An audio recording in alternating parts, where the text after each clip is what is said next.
Going on, everybody? I was about to run a little bit late. Guess I'm a little bit getting used to this stuff, man. Able to get it logged on a little quicker than usual. This will take a minute or two.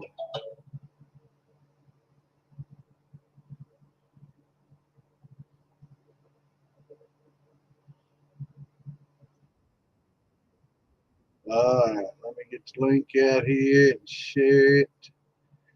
You know the drill.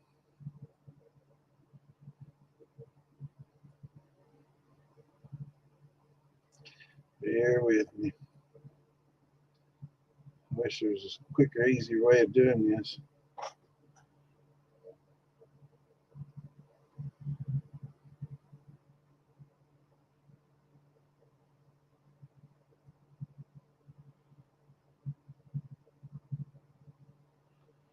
Okay.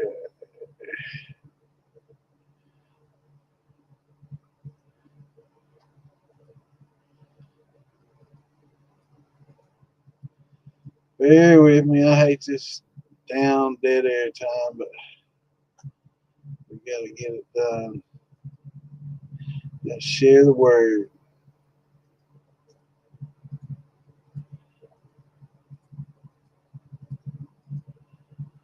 Hope everybody's having a good weekend.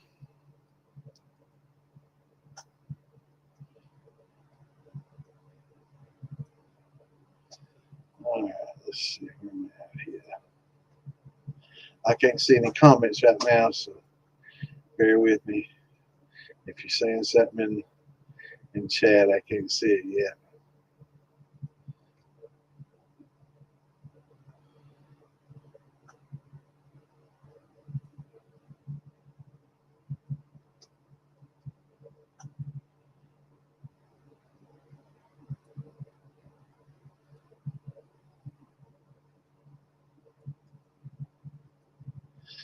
So bear with me. What's everybody got going on? I did not get my damn watermelons done today. I'm slacking. Did not get them done. I will have to get them done tomorrow. Time is running out, so I don't want to be like last year. And last year on the peach competition, I ran it like 5 days before the competition. Didn't really have it time to jar age and mellow, and didn't give myself time to fix things if everything didn't come out as planned. And everything didn't come out as planned. I used a different concentrate than I had in the past. I tried the Olive Nation. Somebody recommended that and said it was really good. So I said, well, I'll give it a try. And it really didn't carry the flavor forward real well at all. So there was nothing I could do. I didn't have time to rerun it and get some Tyranny or Monin and rerun it. So I did what most people do. I just took what I had and knew it wasn't going to be enough to win, but I entered it in anyway. Got to turn your jar in, but it didn't. It was a decent drink. It wasn't a bad flavor. It just didn't carry a lot of peach for it at all. And I'm not sure. I've always had pretty good luck with Tyranny and the Monin. I definitely should have just used one of those and something I was familiar with. So it's just like these little food shows, when you're in a competition, don't change everything up, when it's time to compete. They do that on, Master Distiller a lot. They'll come out there and they say, I'm going to try something I've never done before. And it's like, why would you do that? You're getting ready to compete, man, and a big competition, and you're doing something you've never done before. The unknown. It's either going to, you know, people say it'll be either bad or good. Well, it could be kind of indifferent, but not real good either. So that's the risk we take, I guess. Hopefully, I get these last two out. Damn it, Brian! I'll have to post you here in a little bit. That distilling tradition, both. I'll get y'all a little bit here. What's going on, Barry? Yes, sir. Beautiful day. A little hot. Getting back to hot. I like those low 80s. I don't like that high 80s, 90s shit. It's back there. What's going on, William? What's up, Curtis? Hey, what's going on, Will? So I guess I could push everybody up. What's going on, Barry? William? Curtis? What's going on, Will? What's up?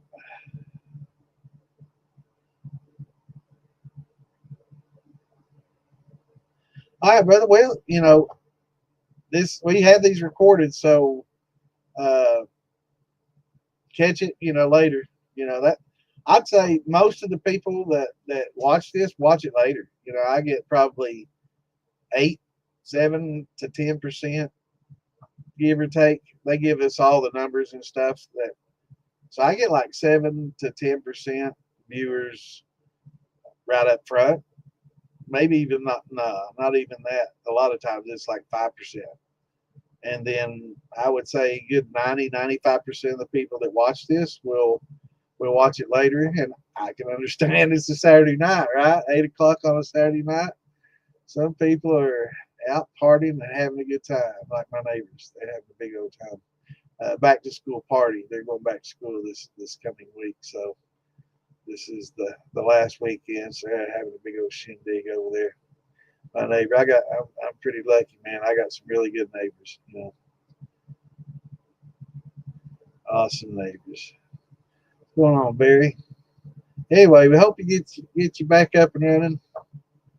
Sorry, your computer got fried. I hate to hear that. I know their motherboards. It sucks having to replace those. Hope it didn't affect your video card and some of that other good stuff. Running the figs. We do a lot of figs. I like prunes and figs both, and plums. Make really good plum wine and some slivovich. What's going on, Frank? Good to see you, brother. What's up, Mike? Is it? Man, it's shit. You get some fires out there too. I'd say a lot of places are really hot right now. So a lot of fires. Brother, I haven't streamed to zero since I started. I don't know, maybe on Kick, but that's why I multi-stream, so we can get our views out there to everybody. But we stream to Kick because we're trying to bring new people in, and there's not a lot of moonshiners on Kick. It's mostly a lot of gamers and younger people, scantily dressed, sitting in front of a camera.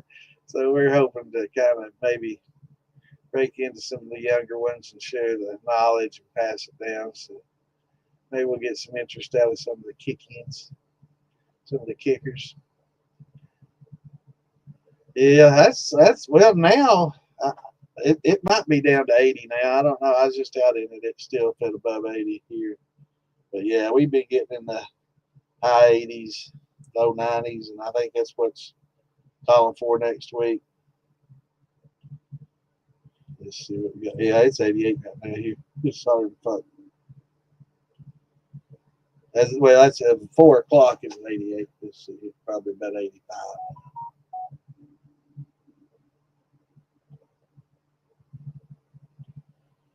No, it's still fucking 88, 81. Okay, yeah, it felt a little cooler. I don't know about 81 though. Feels like 84. That's good. Yeah, this week, tomorrow 90, Monday 91, 89, 87, 89, 91. Yeah, it sucks, man. I like that low 80 and 70s. I like 70s. If I can stay in the 70s, I'm good. What's going on, Roy? Good to see you, brother. Oh man, I'm not surprised at all. Fucking Albuquerque, and it gets hot down in New Mexico.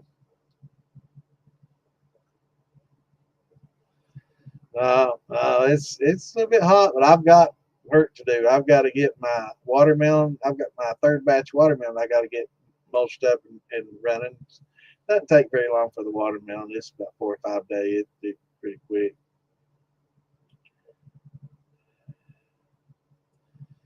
Strong acetone smell. 3 quarts in. We'll just keep separating them and hopefully it gets to the heart soon. But I did show y'all that chart last week, didn't I, about the new chart about the aging and stuff. What's going on, Mr. Dance? Good to see you, brother.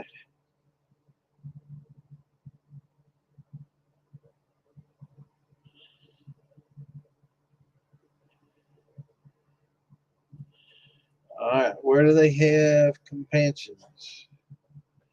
All right, you got me here. What are we talking about?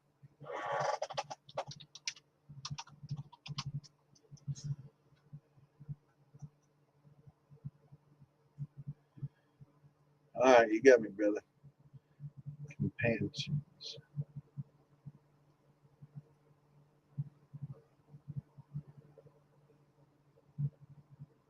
Maybe companions.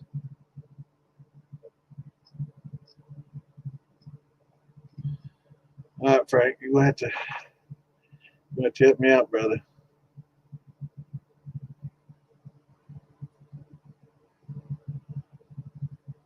What was I talking about?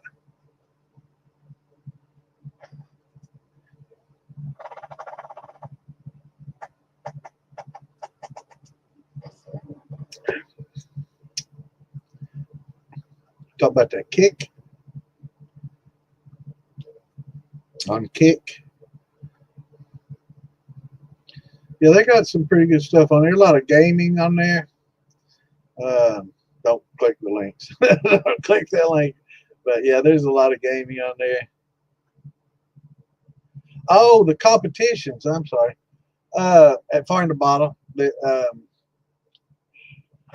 kind of hush hush. This is mostly private, so we can talk about it here. But yeah, Farm to Bottle, we have just amongst. There's a kind of an inner circle of a lot of us that stay in touch with each other. Some legal distillers, a lot of people from the TV show and from the master distillers and some the people in the groups and stuff. Anyway, uh, Big Beard, Steel Wheel, John Benz, me, and Uncle Drunkle, and Keith, and several others, Phil Billy, and a bunch of others. Every year we have a competition amongst us, um, and we try to do something difficult every year. Last year was the peach I was talking about earlier that I turned in. It was horrible, but I turned it in, and it didn't have a lot of flavor. What's going on, Roy? What's up, brother?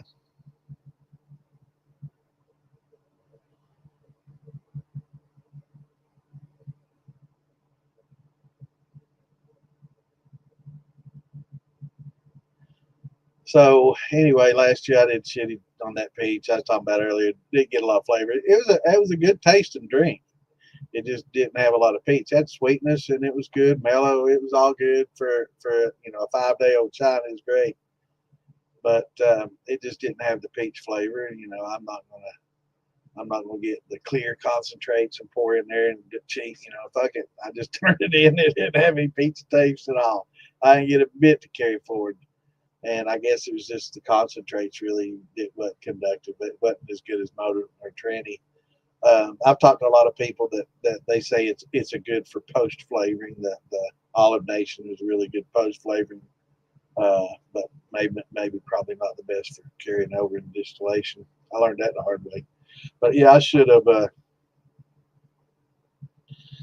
Yeah. So this year it's watermelon, and that's another very difficult brandy. Peach was easy. I should have done better, but watermelon is going to be very difficult. But I have some ideas. I'm going to do just a little bit different. I'm going to thin some of the juices out. I'm going to cook them down and concentrate the flavor because it's real watery. So basically, like they do in a maple syrup, how they cook that down and get a little bit more flavor. I'm gonna take a lot of the moisture out of this water, and I'm also going to dehydrate some completely in my dehydrator. I'm going to dehydrate some. They don't you tell the other guys this. They don't wash this shit. But what's going on, Scott? So I'm going to dehydrate some and use that for the infusions as well. Uh, that helps a lot when you dehydrate for infusion with your fruit and stuff. Because if you just put a fruit puree in there, you're putting a lot of water in there, and that's going to dilute anything that happens inside that chamber, the infusion chamber, So with mine, I'm going to do some dehydrated. That way, it just carries a lot of that flavor over and not a lot of the water with it. So hopefully, it'll be a little more concentrated flavor. We'll see.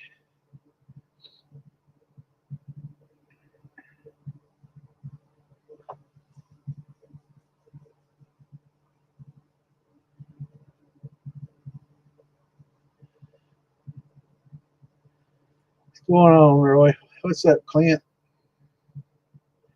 Hey, brother. I got a jug in my hand. You know where I'm going. Going to get drunk.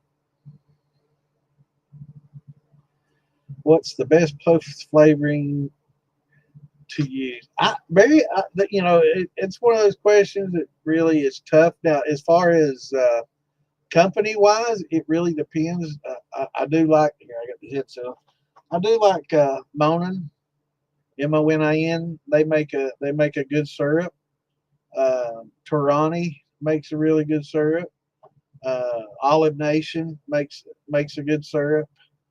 Uh, there's a lot of different ones depending on what you want. Now there's like chocolate and stuff. I'm trying to remember. Goodwin makes a pretty good chocolate concentrate. There's a lot of different ones, but I'd say Mona and Tarani and Olive Nation are probably some of the more popular. There are some that are TTK that let's see what we got here.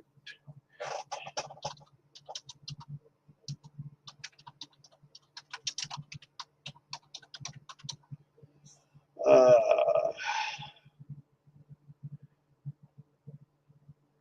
okay, Alcohol, Tobacco, and Firearms Trade Bureau (TTB) regulates flavorings in alcoholic beverages. So if you want to be TTB or TTK compliant, TTB compliant, you can pull up a list of what they've got as far as the vanilla and the vanillin and Matrol. There's a lot of different flavors that are used, but there's only specific ones that they approve. Not quite sure what's up with all that. I really wasn't aware of that until fairly recently, maybe the last few months that I've learned about TTB regulating flavors. Actually, when I was talking to somebody about this Olive Nation shit, and they're like, "Oh, that's TTB approved." And I'm like, "Okay." It doesn't carry very damn well. At least the peach did, but I've heard some of the other flavors do, so it's hit and miss. I'd say it's that way with most of your concentrates, but there's a lot of different ones. I mean, some people, they don't mind just regular old, what do they call it, the shaved ice syrup, from just the shaved ice. There's some people that like using candy, hard candy. So there's a lot of different ways that people post flavor. It's all kind of new to me. I've never. I mean, I was a bartender at one time, but we didn't deal with drinks like this. With candy and infusing and things like that. We just took liquor and mixed it with sodas and maybe some kind of syrups. But not like what's going on today. It's changed a lot. Yeah, Scott runs a lot of figs. We got quite a few figures in here.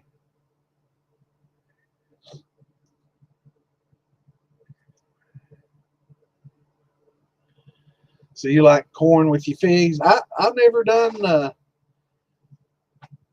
any mountain brandy with my plums or my figs, prunes, whatever. What's going on in Trinidad and Tobago?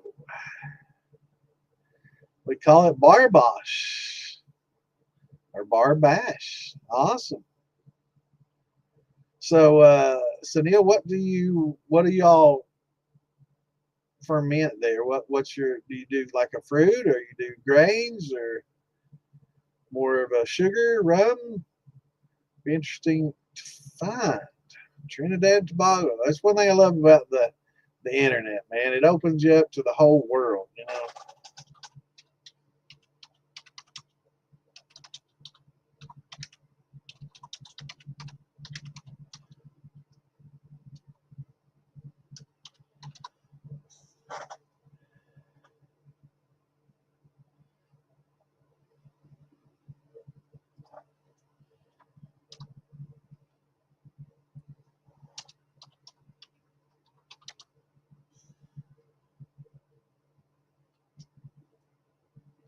Oh, so that's okay. I know where you're at now.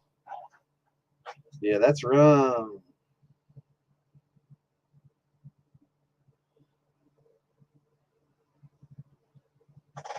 So they're known for their aromatic bitters and high quality rums. Awesome. So they do a lot of molasses and cane. Well, welcome to the show. Glad to have you, brother. Yeah, I've never done corn with my figs or plums or any of that.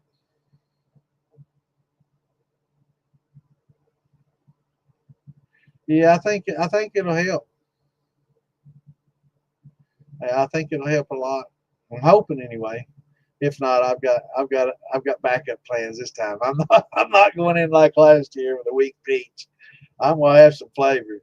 I've got some concentrates, man. It's, you know, it's like just a few drops kind of thing, you know. Yeah, I'm hoping it'll.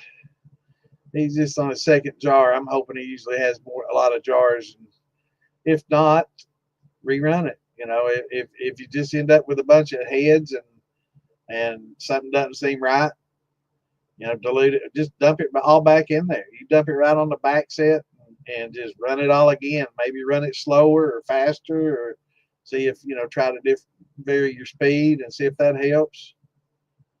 But yeah, it's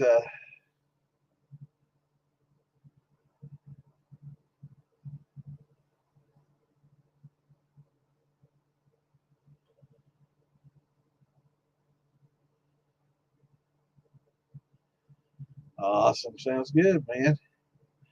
See, I've never done the mountain brandy type. The closest I've done to a mountain brandy, I guess, would be an apple rye, something like that. You know, I didn't consider that a mountain brandy till I thought about it. I'm like, well, it does have the fruit and the grain, so I guess technically that apple rye is a mountain brandy.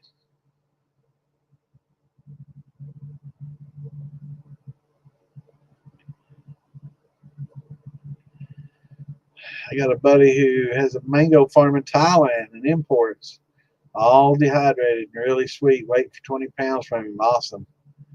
I'm gonna buy another 10 pounds of fresh and see what comes of it. That'd be awesome, brother. Yeah, use those. Use the dehydrated ones in. They're probably real good for infusing flavors, and put them. You know, mix them with alcohol. You know, mix them with some tails and put them in your infuser and try that. Or some hearts if you want to mix them with something. You know, but it seems to bond real well, and if you carry that alcohol out of there, a lot of times it'll carry that flavor along with it. Yeah, that sounds like a good combo.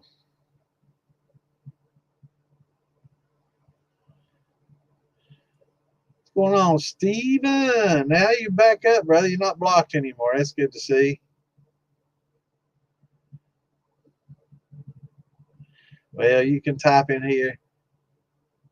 Oh, I understand. Well, you know, you can message me anytime you got questions.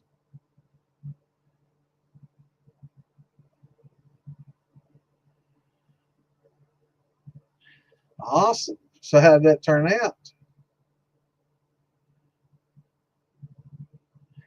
Do I inhale my moonshine? No, but I damn sure drank it fast enough. It looks like I am.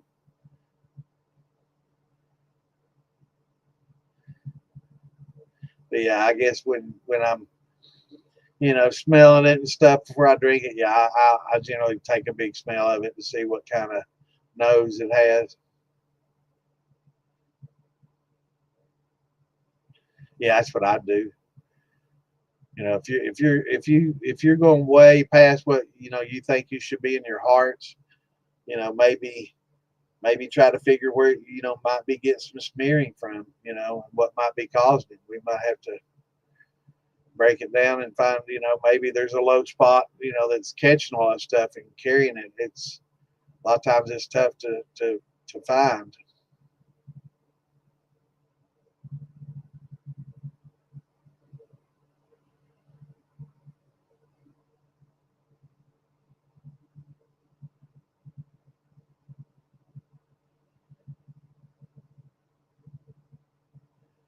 Yeah, it shouldn't. If you Not much, brother. We just sitting on here talking about a little mountain brandy, and Barry's getting some heads carrying forward a little further than normal. So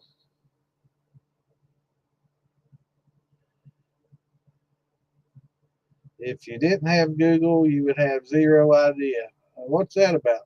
Zero idea what? About Barbash from Trinidad and Tobago? You're probably right. But if you're implying that I Google all my answers, you're far from right, Sean. I don't know what the issue is, but we can take care of it. What's going on, Kevin?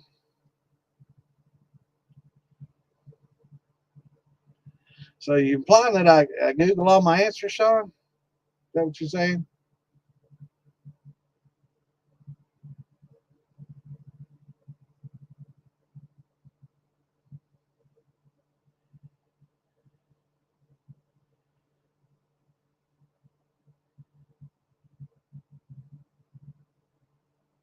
Using a keg still and have another 20.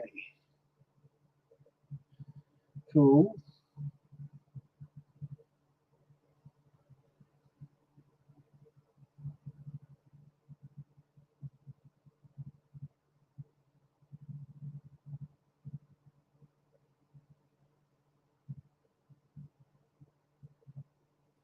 Well, you may, if it still comes out heads pretty far into your run, you could just dump all that back into your next mash. Just run it all the way down, collect everything you can, and add that alcohol to the next mash that you load into the boiler and run it all again.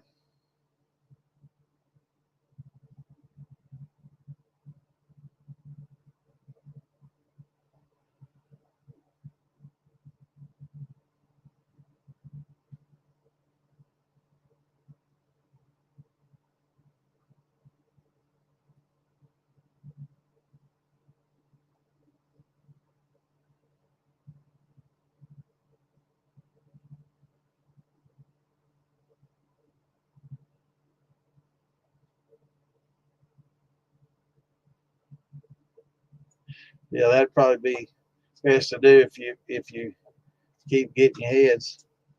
Wondering why they're running in so deep into your run. Blueberry oatmeal. That sounds good.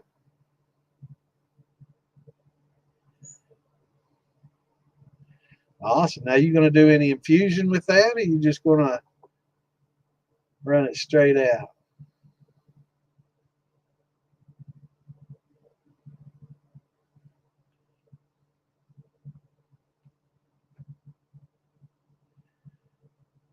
See who we're talking to, Scott. Let's see.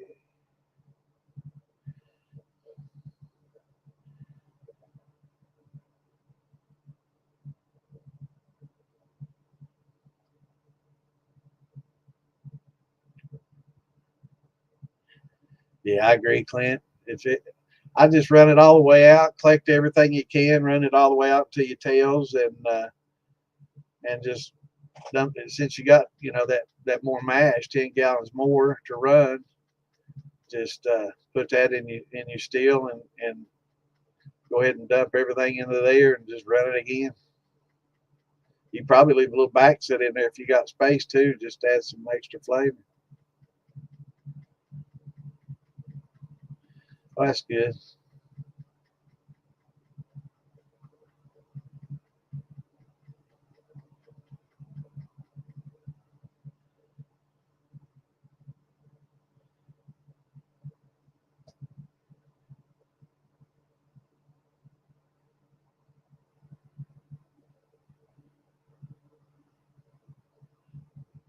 Did he say 200? I thought he said 20.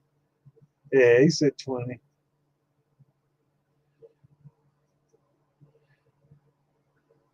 Or did he say 200? Okay, yeah, 20. Okay. Kevin's got banana like Big Easy. Yeah. Yeah, it's a good video. They were talking about that last night. They were making fun of Big Easy for doing a 45-minute video. Hell, I thought it was a good video, man. I watched the whole thing.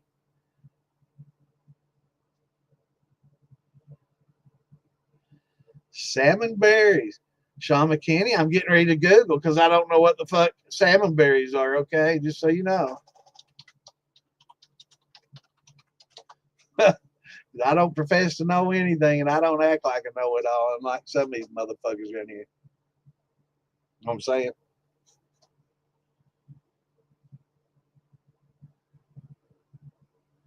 Native to the Pacific Northwest, which is probably why I've never heard of them. See, I'm here to learn, not just troll. See, that's what separates me from a lot of other people that are bitter people.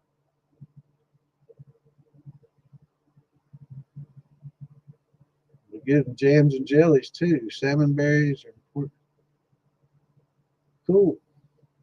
Well, I've never heard of salmon berries. We don't get those here. I'm sure Sean McKinney could tell you all about them without Googling it.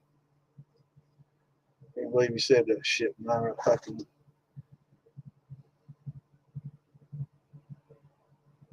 What's going on, Scott?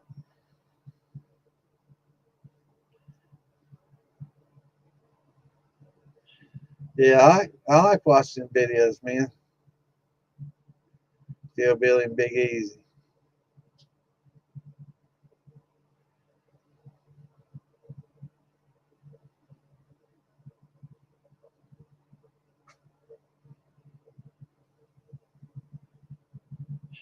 What's going on, Devil? Eggnog and moonshine, Lord God. Yeah, I'm not much into the creams. I don't think I could do some moonshine eggnog. I'm not into sipping creams at all, man. None of that eggnog, none of it. I can do a little bit of Bailey's Irish cream and a B52 with some vodka or something, but I'm a little bit lactose intolerant. I've never really been fond of anything milk related except ice cream, and I just suffer through that. Hey, Edom, what's up? There's Garrett County representative.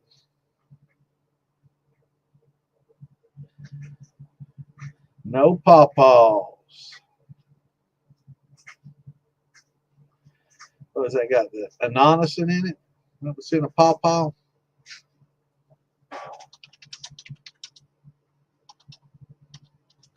Anonymous? Yeah, anonymous. You got to watch that stuff.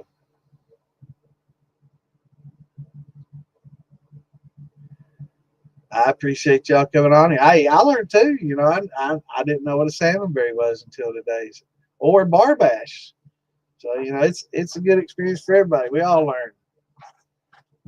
I'm not here just to preach. I'm here to learn and share what I know and learn from others. You know, that's what it's all about. Some people can't get past that. Though.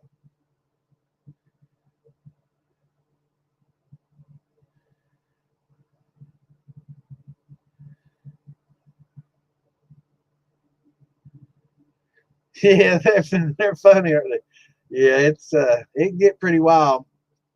I guess late. Yeah, yeah. After hours, it got a little silly, but backstage, yeah, the crazy bunch. We do have a lot of fun.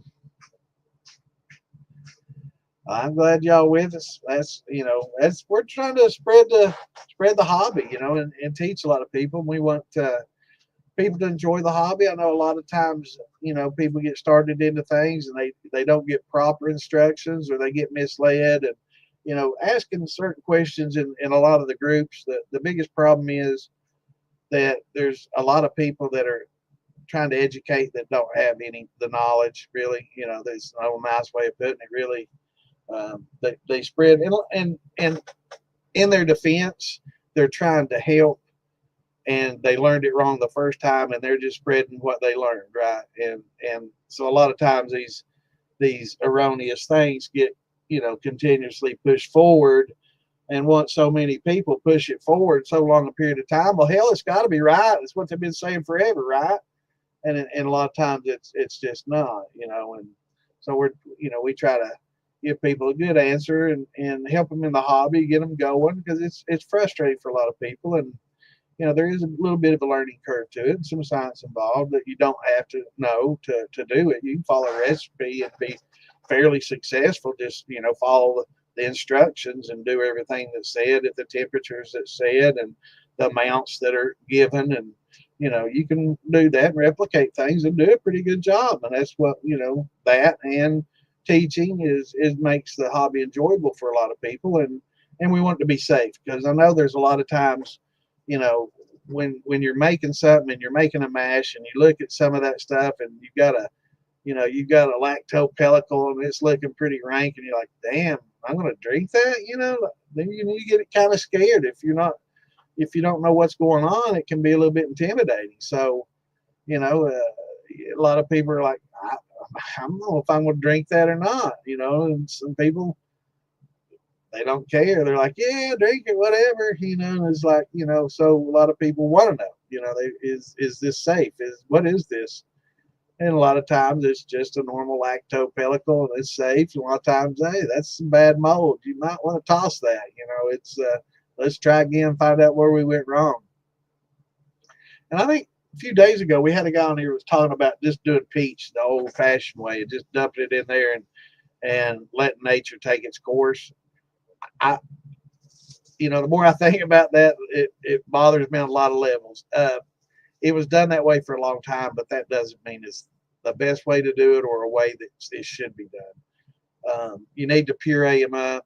You need to cover them in liquid so they're not just airing and getting a lot of oxygen around them. That promotes a lot of fungal growth. Temperature, would promote fungal growth. If it's not under a liquid, then it's getting more air, and that's going to also, increase the chances of some bacteria and some funguses and stuff getting on there, and that's not a good thing. So, it's probably best to mulch them up.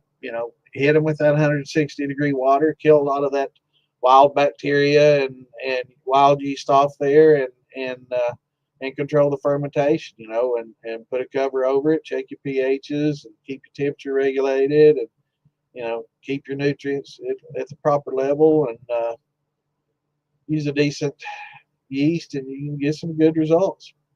But I think that maybe just trying to just throw a bunch of fruit in a barrel and put a cover on it, I don't think you're going to really get a good result out of something like that. I mean, it may have been the way they did it, a century ago, but it's just not the best way to do it. We've found that it's better to cover it with the liquid that keeps the oxygen off of it, and let the alcohol build up and keep the bacteria cut back, keep regulating the temperature. What's going on, Dylan? We're all doing great. How about yourself?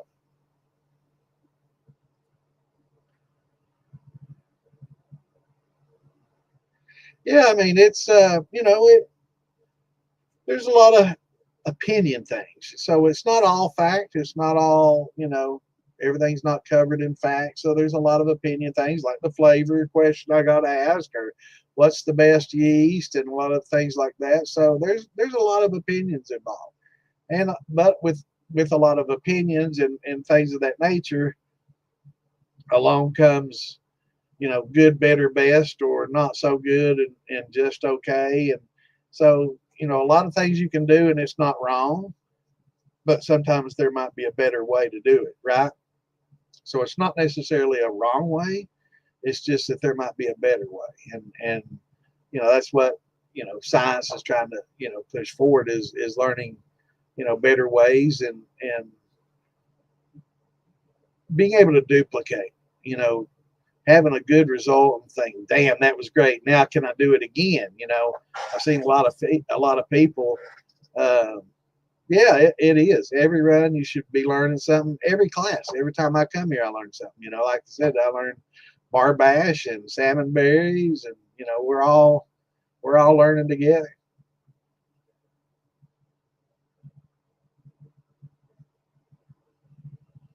Absolutely. Yeah, I mean that like my peach brandy.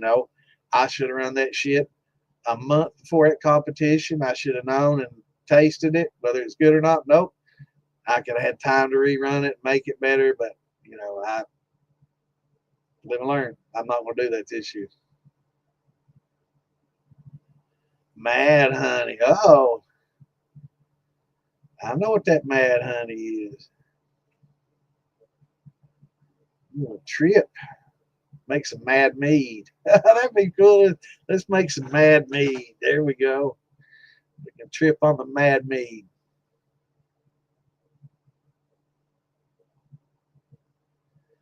Yeah, that's right.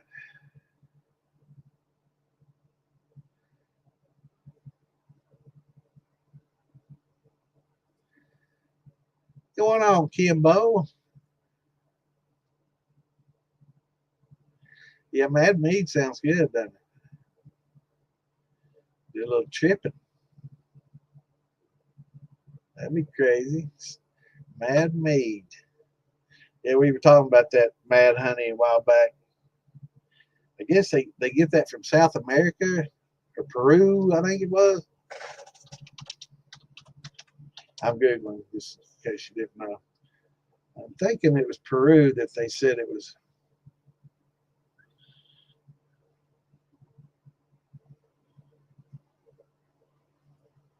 Nepalese. That's right, where they make that good hash. Nepal, what Peru? They make the flag. But yeah, it was Nepal.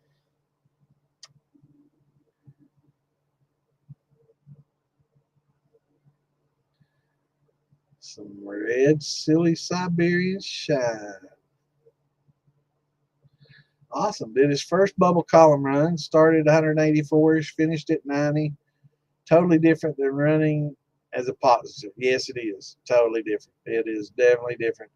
And did you notice how quickly your proof drops off? Where like when you're running a pot still mode, you 140, 130, 120, 110, you have a pretty gradual, decline jar to jar to jar. But in in this with a column where you get so much reflux, and then it gets to a point in time where there's just not that much alcohol left, and it just plummets. It just mine does, especially when I use the deflegmator too. Yeah, I've got mine. What's going on, Kenny? Good to see you, brother. Yeah, man. You already know. Yeah, I want some mad honey too. I want some of that Nepalese mad honey. I wouldn't mind a few of those little tipple balls too. Just saying.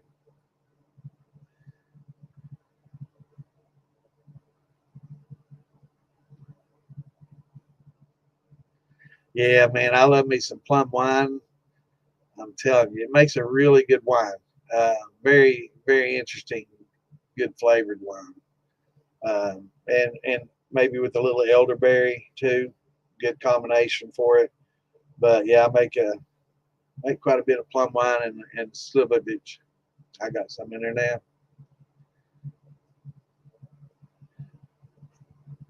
5 quarters later, barely has smell. It's probably, it might be, a brandy. They tend to go a little more headsy than a lot of your grains. So maybe, this is a brandy in there, Barry, or a mountain brandy.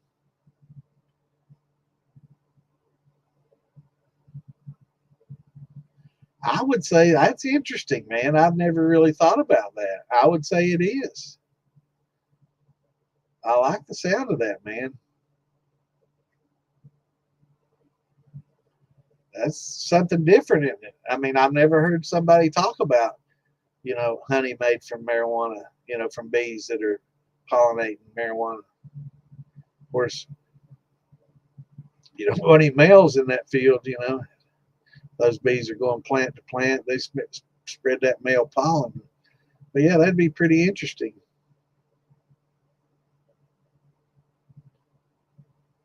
Yeah, it does, man. It hits a shelf and just boom. I mean, it drops off, but still run those tails out and save them. But yeah, it compresses a lot of things together, and at the end you'll get some pretty interesting flavors too because it's a lot gets compressed.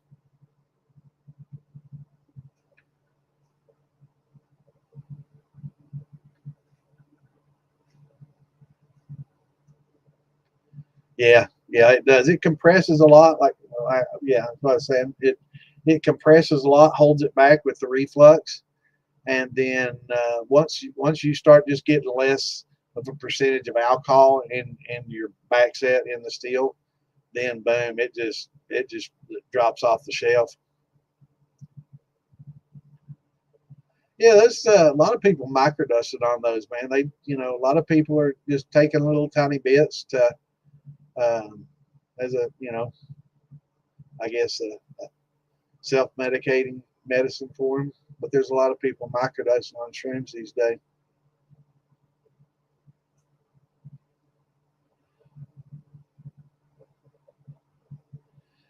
Awesome.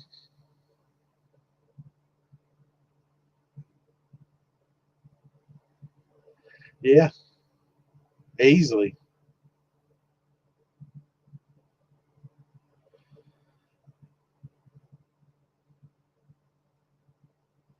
Awesome. That sounds good, brother. I love me some weeded bourbon. I love me some weeded bourbon.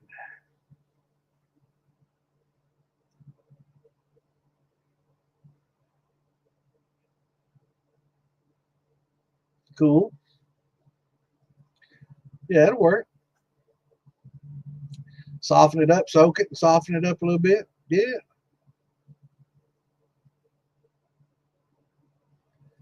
Cannabis blackberry. I'm very interested. I mean, what was this honey like? That's intrigued me. See, I learned something else tonight. That's something I really never thought about.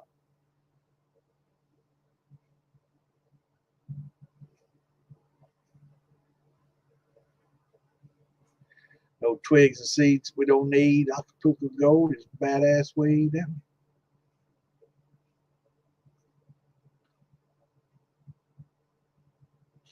First run was, I knew what you meant.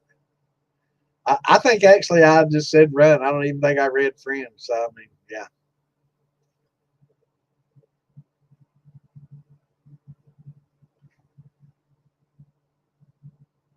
Cool. Okay.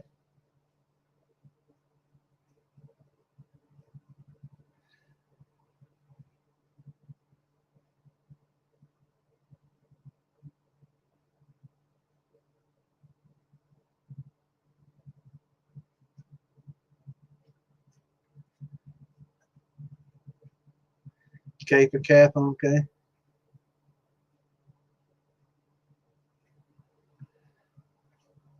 Awesome. Yeah, I remember that song.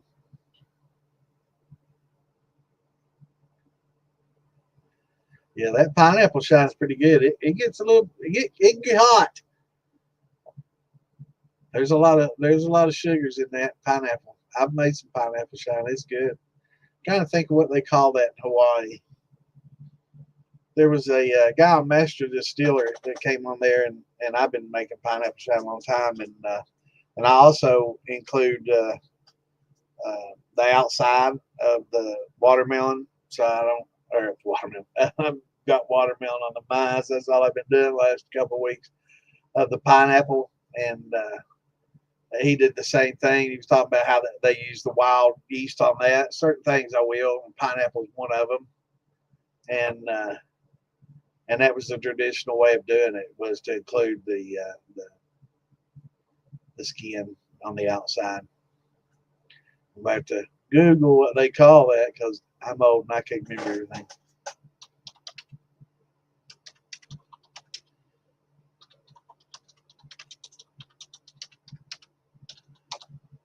Uh, what do they call it?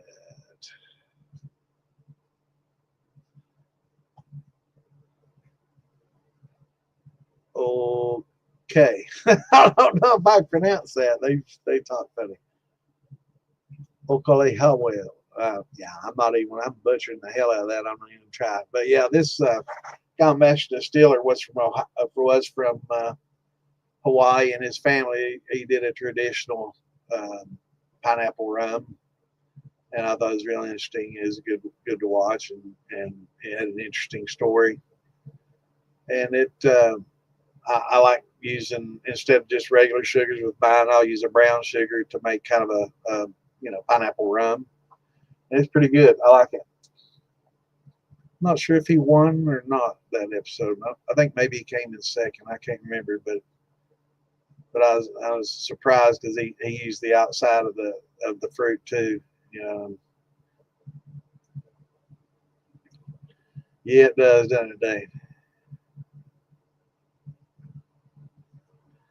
Tepache. That's Damon likes that tepache.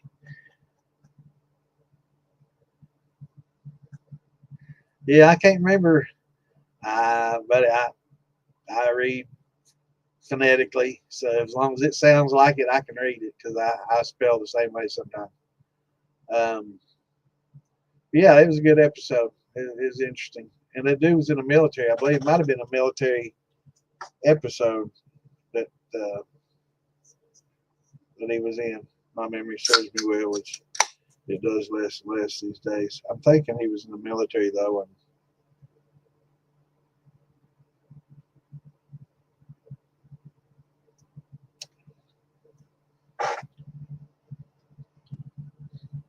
prickly pears. Man, I tell you what, there's so much fruit out there that I've always wanted to try, but I'm a tightwad when it comes down to it. I'm a tight. I like keeping my money unless I have something that I really want and it's really nice, and I'll splurge and I'll buy it. But everybody knows I'm pretty tight, you know. So if I'm planning on doing something, it's pretty much what's on sale. You know, so when peaches go on sale, I'll do peach. You know, I don't know, maybe it's not because I'm poor. It's just the way I was raised. My grandparents were that way, my parents were that way, and just very frugal. Don't splurge and go out and just buy everything and impulse purchases. A lot of people do, but I've never done a lot of different fruits that I'd like to do because they're just so damn expensive. It's just so costly. And I'm the same way with a lot of heirloom grains. It's like I'd love to try some of this Argentine orange and Oaxacan green and all these things, but $2 a pound, man, it's so, and more. I don't know, man. Paying 7 for 50 versus 2 per. And I can make some pretty good liquor with just old yellow dents. I don't know. It's tough for me sometimes to justify spending a lot of money. I mean, I'd love to try. There's so many fruits though that I see, and prickly pear, and there's so many, just like the passion fruit, dragon fruit. There's just so many fruits that are very expensive, and it really shouldn't be that way. How do we get to where we are in a society where things that grow naturally on trees and plants cost more than something that you have to synthetically produce? You would think that, producing something that was mostly synthetic would take more, science, chemicals involvement than just something that naturally grows. To me, I think a lot of this junk food and shit that's I'm looking for the right word, but anyway, a lot of stuff that's production like that instead of natural. It just seems like it's kind of backwards. I don't know. Robert Kennedy's trying to change a lot of that shit, isn't he? But yeah, we have so much. Yeah,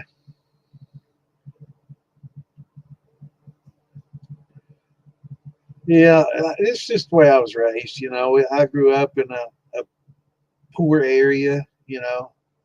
My grandparents on either side were wealthy. Did well. My grandfather in the coal business and worked coal and got into oil business and did exploratory work for a company and did okay.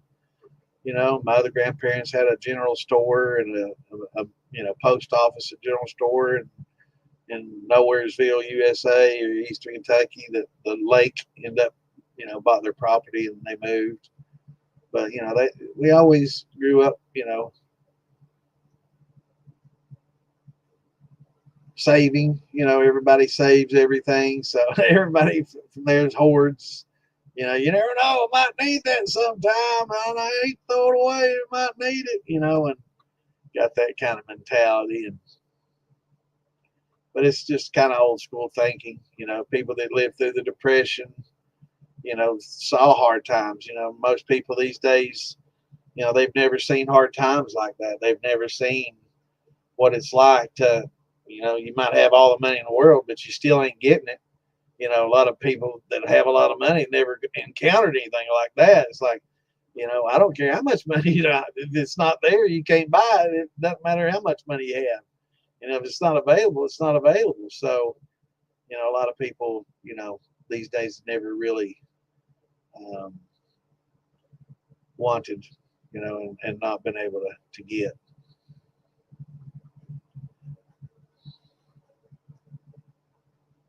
Yeah, we definitely want to keep the tradition alive. That's why we're here, trying to help educate everybody and teach them and coach them through it. And I just want to make sure everybody's safe. Safety is very important to it, and it's a big concern for a lot of people, and it should be. It's something you're consuming. It's something you're putting in your body. And it's something that deserves a level of respect and attention. To making it and to making it better. It requires a little bit of science and knowledge and understanding and documentation and adjusting and it wasn't saying we learn every run. They were just saying that earlier.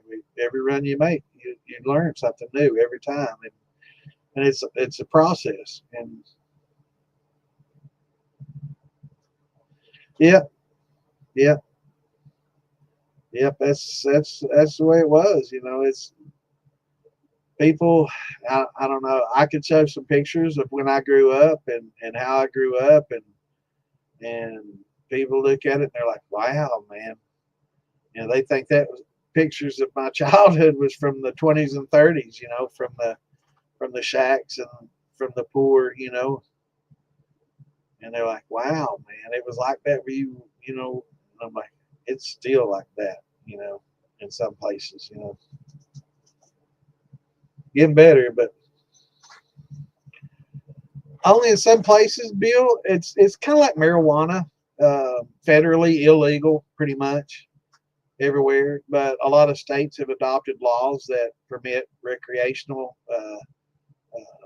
permits that allows you to make so much per person that's of drinking age in the home, up to two. Sometimes, like in Missouri, it's 100 gallons per person, up to two in a household. So you can do about 200 gallons. Um, and West Virginia, there's a lot of states that are making some changes and some laws, and so you just have to really check. Don't take anybody's word for it. Don't take my word for it. But what you need to do is go to your state website. Don't take just Google's word for it either. Go to your state website and you can do the search, Google search in your state's website. But a lot of people were saying, no, it's not legal in Missouri either. So I went to their .gov and I did the research on their .gov and I found their laws, and their guidelines, and so digging around, definitely, you gotta know the source of information and make sure you're getting a good, reliable source. But I'm not sure if Arkansas has or not. I know Texas has something on the books that's going. Alaska, there's quite a few states that are. And it's become a little bit more um, common to see a lot of states, pushing for that. So hopefully we can get some more knowledge out, and it's a good hobby. It used to be all about the Benjamins and the tax money, right? So now that it's they waste so much taxes, it really can't be about that anymore. It's about control almost. But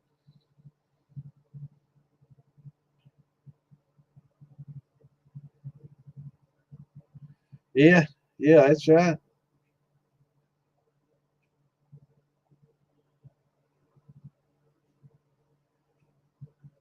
Yeah, I'm trying to think of the.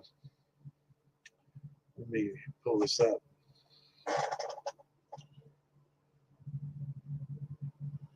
They call it the revised statute. So whatever state that you have, let's just say Arkansas.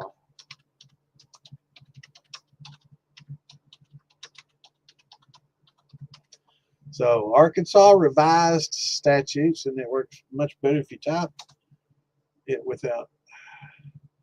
All right, Arkansas Code Search Laws and Statutes. All right, home distilling.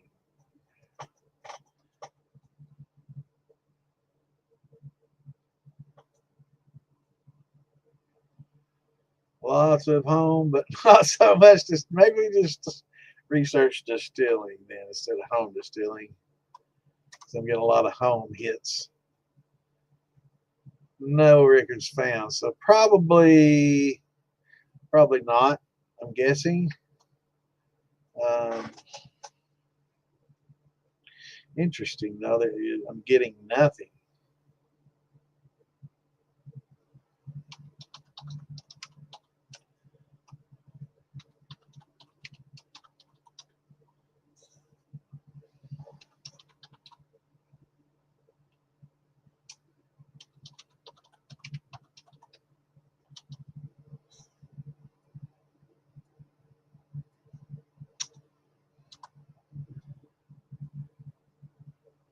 Yeah, I'm not getting anything, brother.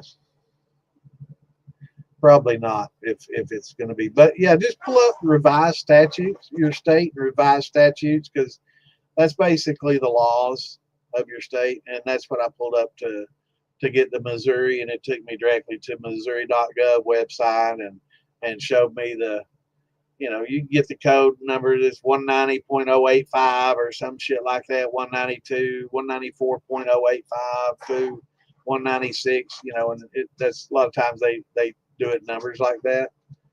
Um, my dad and my brother's attorneys, so I've sat and watched them go through my dad had a huge library the size of my basement, just full of laws and precedents and casework. This before computers, of course. Now it's all on a PC. You don't have to have all that.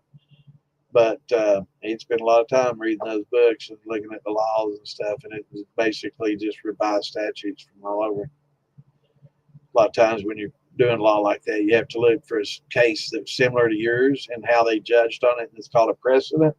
So, a lot of hours spent. Now you can just type it up, search it, and be done with it. So things change, man. Computers have changed a lot. So has AI. Yeah, make it shine. Um, I will say that depending on the state, some states don't give a shit if you're making it, selling it, whatever. If they hear about it, they're gonna come get you. North Carolina be one of those. Very careful. I know 4 people in the last 6, 7 months. Some high profile, some not so, and been caught in North Carolina. Some tipped off. Some was just observations made online. So be careful what you post out there. Um, and make sure that you're in a good. Oh, I'd say all the groups are being watched, even the private ones. Probably have somebody. So find somebody you can trust and ask them. That's another reason why we're here. So you can ask somebody that you can trust and not never know who you're talking to or asking. So you got to be careful. It's things are a lot more open these days than they used to be. Back in the day, I'd never really talk about moonshine and making it. It's just like growing wheat and stuff. It's something that was illegal. And nobody ever talked about it. You and your friends knew about it, but that was about it. That's the way you wanted to keep it, right?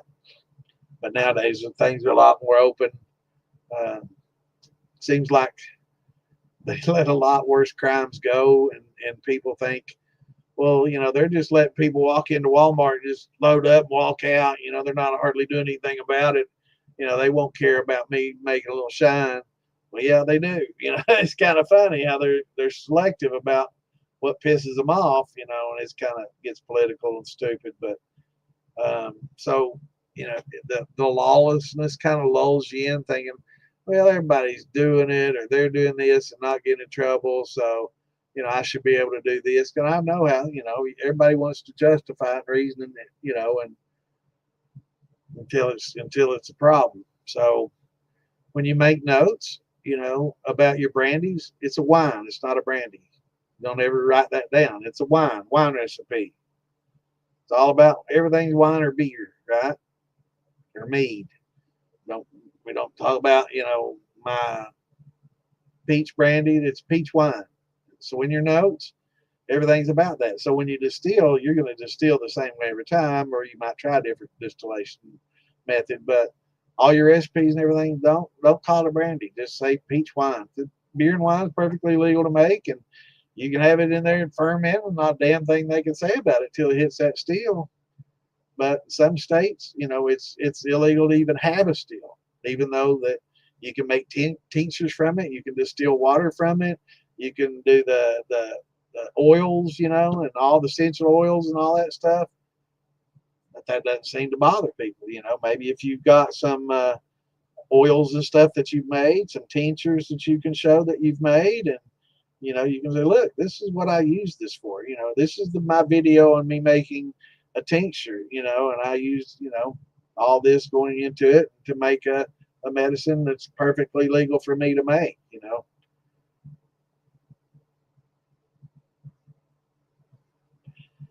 But yeah, so a lot of people are under the impression that if they don't sell it, then it's probably going to be okay, which probably definitely going to draw less attention. If you got a traffic coming into your home, or they see you walking out with boxes of jars, and driving away, once a week, every night, every Saturday night at midnight, you leave out. Probably the worst time ever. Every day, Sunday afternoon, you leave out or whatever, and it's just worry about snitches, people watching your neighborhood, things like that.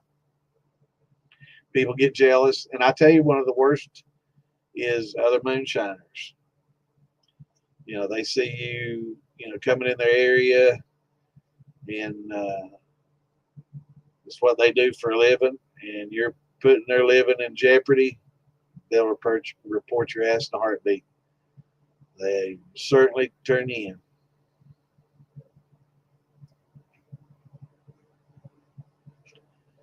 Yeah,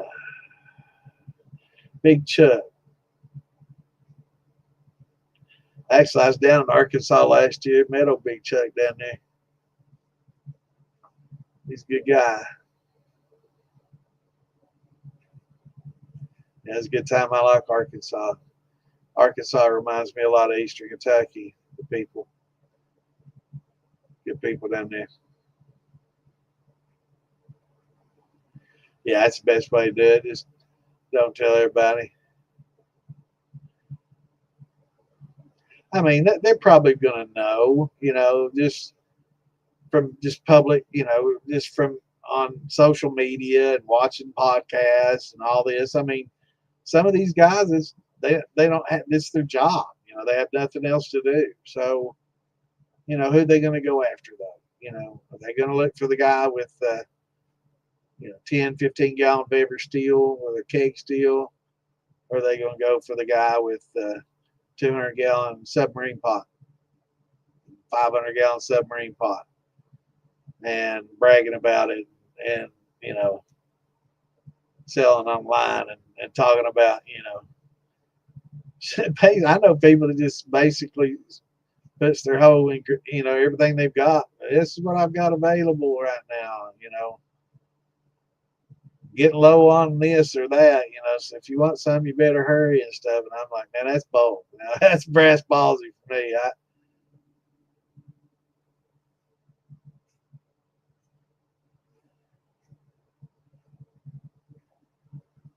That's interesting, especially if you cross state lines. Bootlegging is one thing in town, but once you cross state lines, that's a big deal. Once you cross the state line, it makes it fed get involved.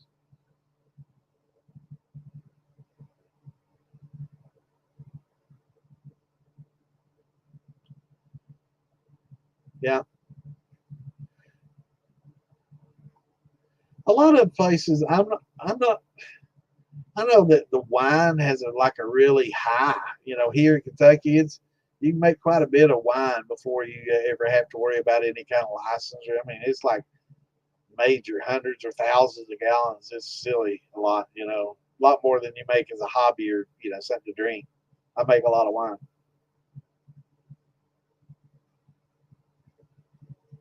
Good point, Kevin. I've been asked many times, how many times y'all been to the grocery store and you got 5 big bags, 5 20-pound bags of sugar in your buggy, and you know 60 pounds of bananas or 100 pounds of bananas. you know, what are you doing with all this sugar and bananas? You got to come up with something, because they ask, and it's strange that they ask that. And I just say, we do catering.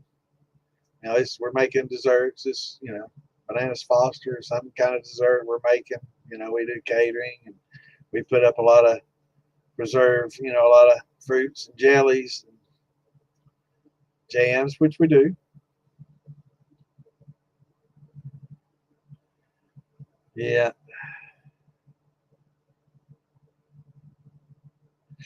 Back in the day, now it's not so much now, but back in the day, um, I talked about my grandparents owning the store and stuff, and they'd ask them, they'd come in and ask them who's making all these big sugar purchases. We notice you all go through a lot of sugar here, and it's well, we got a lot of people making jams and jellies. They making that jelly, and buddies of mine, Tim just cousins, their family opened or had a store in I think it's Robbins Creek, forever and ever.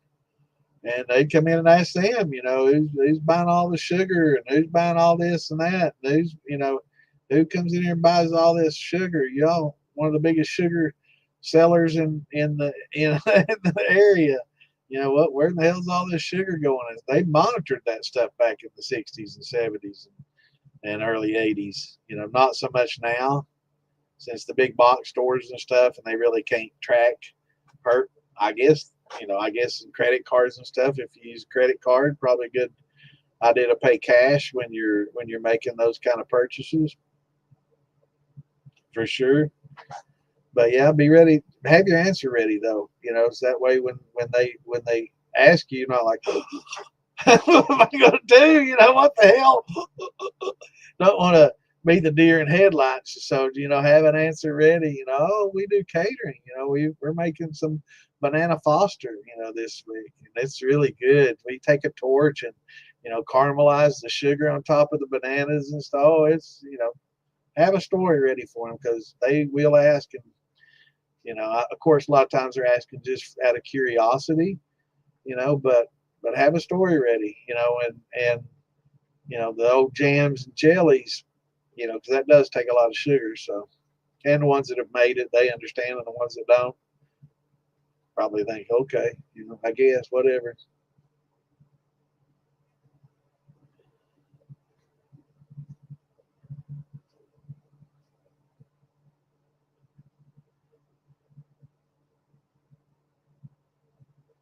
What's the best wood for a submarine pot? I'd say, I'd have to go with a good old oak. I don't know. It'd be hard for me to say. I don't know if maybe a pine would work better, but I just hate the thought of sap and stuff getting into my liquor. I know it probably okay, but the terpenes, I don't think that would be so good. But I think oak would have to be pretty good because it works well, with the liquor, and the tannins are pretty much accepted, and probably not a lot of swelling and shrinkage. It's a little bit more dense than a lot of the other woods. So I'd probably stick with a good old oak. If you could make barrel staves would be pretty good. That'd be pretty interesting. Submarine potland and barrel staves on the sides.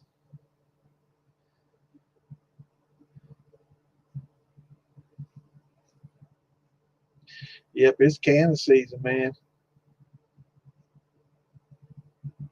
They will, man. They'll just come out and ask you, "What are you doing with all this?" And most of the time, it's just just them being nice and just asking, being friendly, just talkative and stuff. It's not like as soon as you leave, they're on the phone calling ATM. Hey, got another sugar bear, you know. But that's the way it was back in the day. It was, they were. I guess they were probably paying people, to tell them.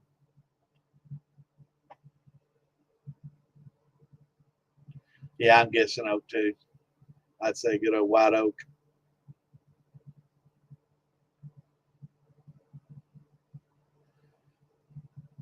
Yeah, man, we do make a lot of jellies and jams, and I made a mistake. I don't know if I told y'all this story or not, or I probably told it, and not even not heard it. But a few years back, we got really good deals on some fruit, and there's an outfit that lets you pick for free, but you got to give them half, right?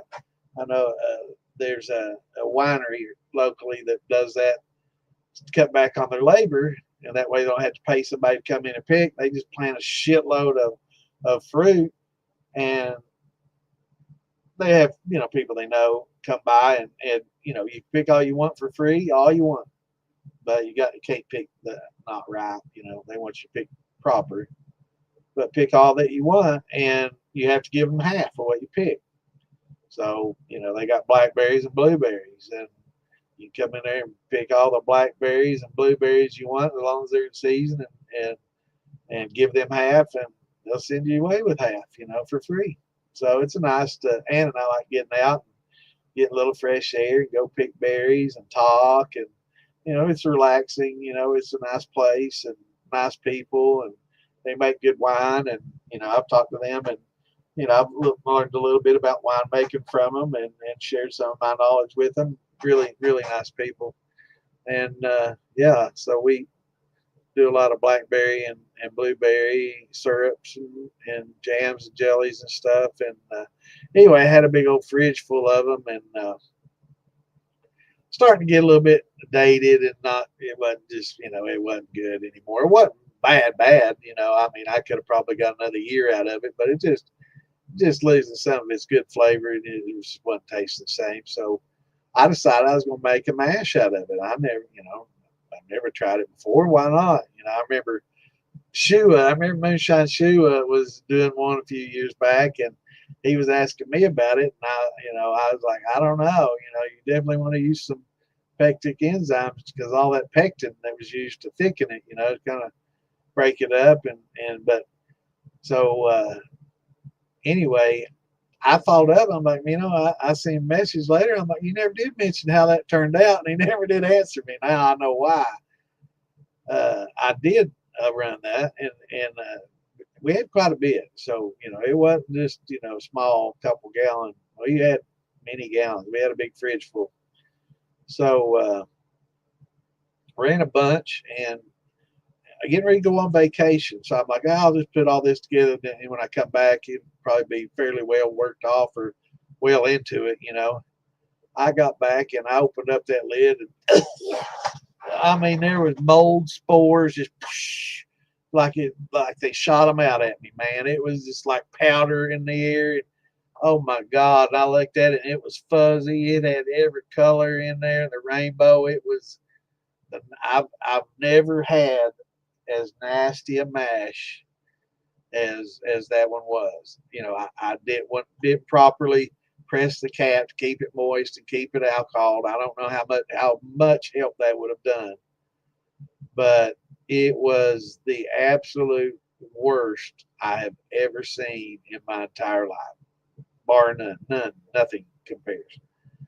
I mean, man, I about puked and just the spores, the mold spores. I mean, it just, man, it was really bad. So don't try that. No, that.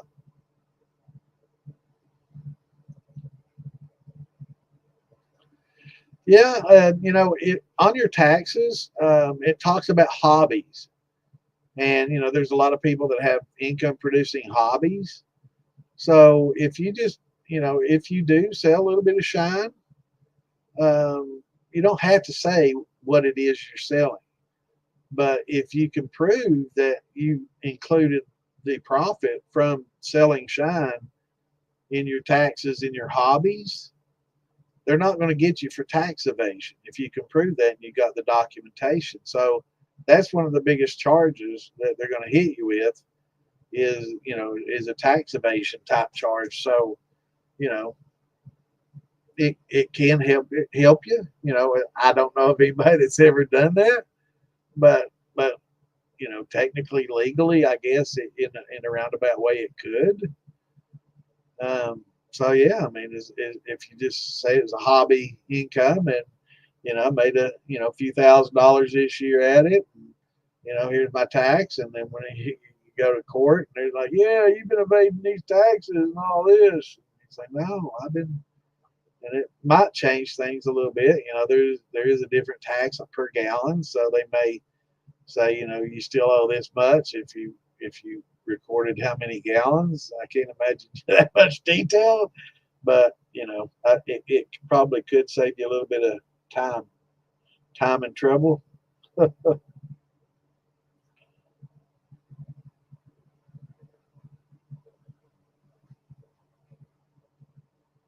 Absolutely.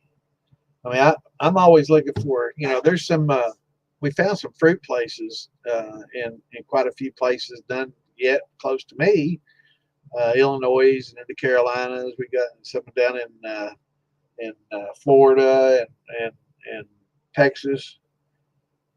None real close to me yet, but has fruit, and they receive a lot of fruit that's not bad, but the stores don't want to put it on their shelf anymore. One of them might have gotten a little bit of rot, so they take them all out because they know in a few days they're all going to be that way. So, and Fibula, like his cantaloupe. So we're finding a lot of farmers like this that sell them to us for nothing, next to nothing. So buying some of that fruit because I've seen a lot of peaches that might have a little fuzz here and there. Once you hit that boiling water, all that's dead. It's not, that was never really a big problem to begin with. And once that boiling water hits it, that 160 plus degree water hits it, it'll neutralize a lot of that fungus and bacteria and stuff. Yeah, yeah. I'm getting behind. What's going on, Richard?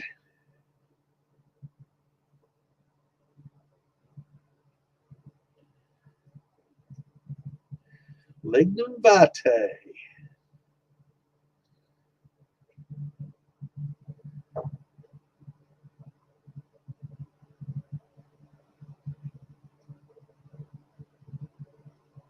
Yeah, I'm thinking old wine barrels, old staves would be good. I do know that back in the day, before chestnut became a really rare, expensive wood, there was plenty of it, and that used to be one of the things that a lot of wine and whiskeys and rums and stuff were you know were put in. Um, so this was before the blight. So that's another one, but it was so expensive nobody uses it. But back in the 1800s, they used a lot of chestnut for barrels for wine and whiskeys and stuff.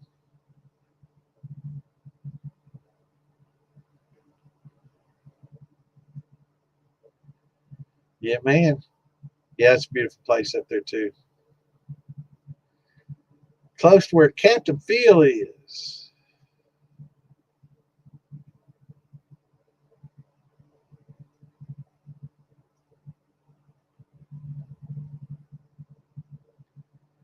Oh, we have them all the time. We have festivals all the time. And there's another one in Fort Smith, Arkansas. October 30th is their Halloween festival, and then November 1st they're having a big moonshine and music festival there in Fort Smith, I think.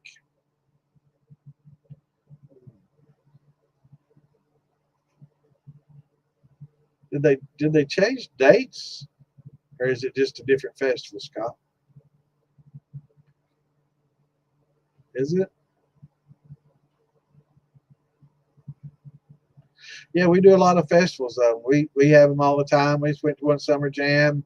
We'll have one in Barn to Bottle coming up. There's Beattyville coming up. I know Pikeville, where I grew up, been doing hillbilly days for 50 years now almost. Yeah, there's a lot of places. Scott, I'm thinking, is that must be a different one? Yeah, I will. I'll try to jump on there sometime for sure.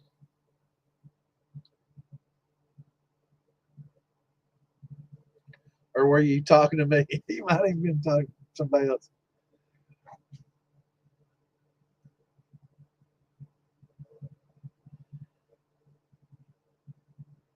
Yeah, I was thinking it was October 30th and the Halloween festival, and then the first.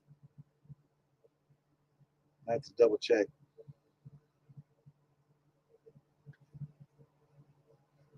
It depends, Stephen. If it's just like a sugar wash, it's going to be 2 pounds of sugar for every gallon. But for something else that has its own natural sugars, like if you're going to, you know, break down a corn with some amylase and you don't get a real good conversion, then you add some sugar to it. So it really just depends. And fruit, huge swing, in the fruit. Let's see. So you can tell here how much. Let me hide that. You can tell that strawberries 5.8 grams for every 100 grams of fruit.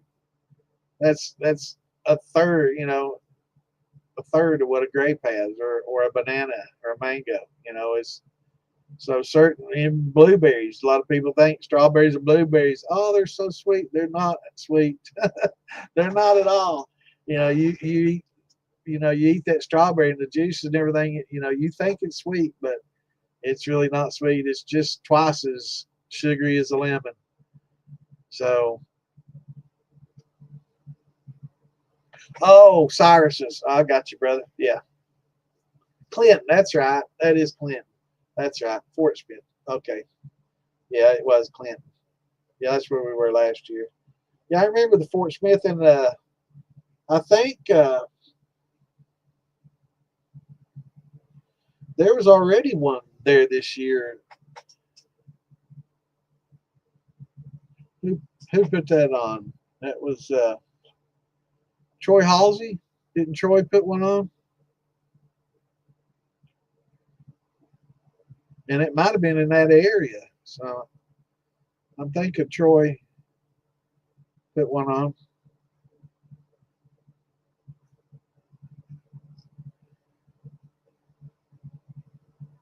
Was that in Fort Smith too?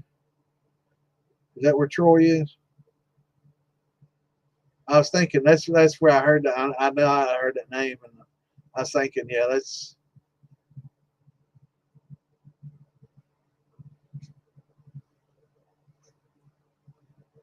yeah, you do. We've got quite a few members. You need to join the militia and start talking to people. I know Marfugel Phil. He's from uh, he's from that area. We got quite a few members from up in that area.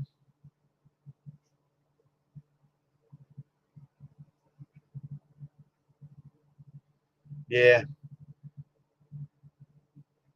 Somebody asked. Yeah. Yeah. Old beer kegs make a good beginner still, that's for sure.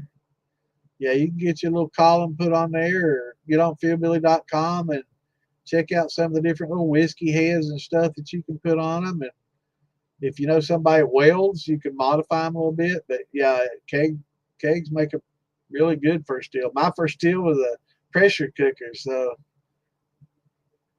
it was in Missouri. Was that like right across the river or something from Fort Smith or real close to Fort Smith? Let me get my Google Earth out because I'm not a master at that either.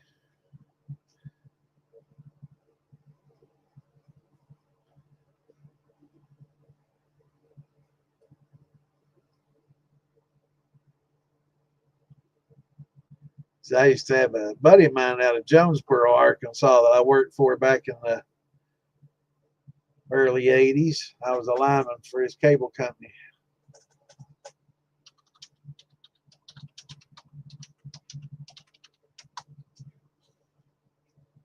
Okay.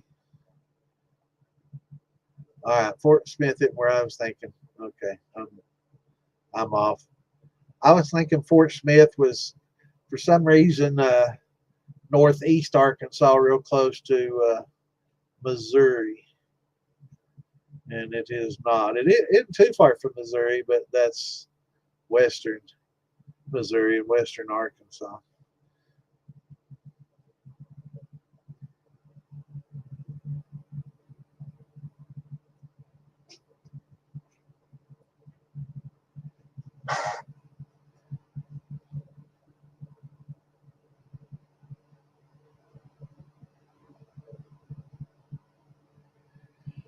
Yeah, we got one coming up in Beattyville, I guess in September. So you can come to that one. But yeah, we have actually there's quite a few in Kentucky. And I know Pike County has the Hillbilly Days and Moonshine Festival. Kind of that was always a big thing. And during Hillbilly Days, a lot of people bring their crafts and stuff into town. And back in the day, a lot of moonshiners bring their shine in and sell it. And there's a lot of bartering and stuff that went on back in the day. Things have changed a lot though. But yeah, there's some good festivals in Kentucky. Kentucky's a little different though, where we've got so many big distillers and big distilleries here. They keep our politicians pretty well taken care of, if you know what I mean. So laws as far as home distilling and enforcement, they keep them on edge. They keep them where they want them. That dollar really means a lot to a lot of the politicians and the people that make the laws and the rules. And I guess that just goes along with how things are done. But so I think Kentucky would probably be one of the last places that they'll actually allow it. Kind of like marijuana. It's still not here. They say it's medical legal, but you know our governor did that to get elected, and he's like, we're going to study it for 3 years, and we'll rehash it in 3 years, and we'll figure out how we're going to implement it. So in 3 years, when it's time for re-election, then we'll talk about implementation, and that'll get me elected for another term, right? Because there's a lot of people that are, pro marijuana here in Kentucky, and so that's how they work you.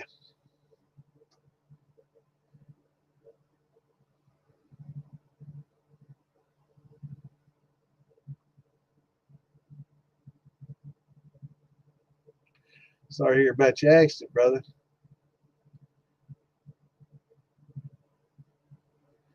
No taste and smell. Hell, COVID did that to me. I was messed up for a while. So was my fiance. What's going on, Mike? Shoot, I tell you what, you come help me first. If I'm able, I'll come help you. I've got so much shit I put off. I feel guilty about getting on here. Sometimes I got so much shit to do.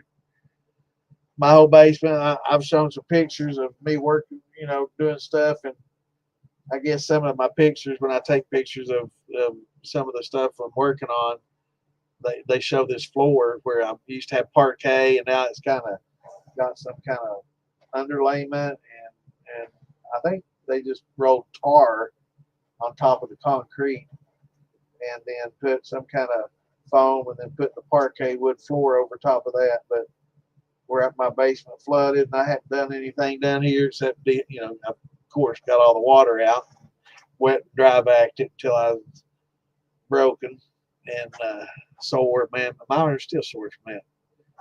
And my elbows are bad. Just, I mean, for 2 days straight, almost, I sat there and vacuumed and vacuumed and vacuumed back and forth. Man, both my elbows, that crippled me, man. It was bad. They still hurt, but ran the dehydrator. You can hear the fans are always going. But we got it all out. Didn't get any bad mold or any issues like that. Got a little bit on some wood, but we got that taken care of. But got a lot of that. I got a lot of shit outside. Just so much. My garage door's starting to come apart. I got to paint. Yeah, don't mention housework around me. That's a dirty word, man. And man, her honeydew list is getting bigger and bigger and bigger for me. Yeah, yeah, yeah. I was thinking that for some reason I was thinking Fort Smith was real close to the border there, close to where Troy has his, and they were all in the same area. I'm trying to think of the outfit that we met down there. Real good people too. I'm trying to think of the distillery. They had some really good products. They shared some with us. I'm gonna go look because that man. I'll be right back.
Oh, Santa, buried gift. Look at me. I've got my arm full of bottles here.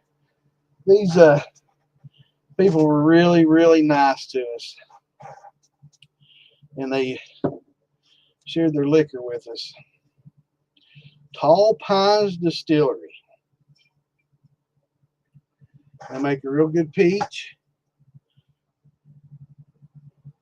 Noel, Missouri. Now let me find where that is. Tall Pines Distillery. Really nice people and really good products, man. This is good stuff in there. Banana Foster. When I was thinking of Banana Foster earlier, that dessert. This is what I was thinking about when I said that. But they make a good peach. They also have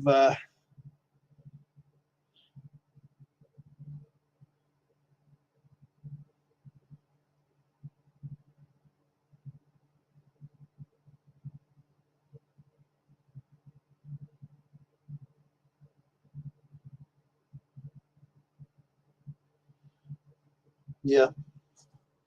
I also got this while I was down there, and that's a really good brandy, apple. And this is from Falling Rock Distillery there in Huntsville, Arkansas. And that's a really good aged apple brandy from this couple of people that we met down there at the festival that were there working with us when we were taking donations and stuff for the flood victims. But yeah, really, really nice people. And let me find that. I'm pretty sure that was, they had a new, I want to plug these guys because they're really nice people and they have really good products. And they've got this new venue that they just bought. And it's kind of, it's got a stage and they've got their distillery there.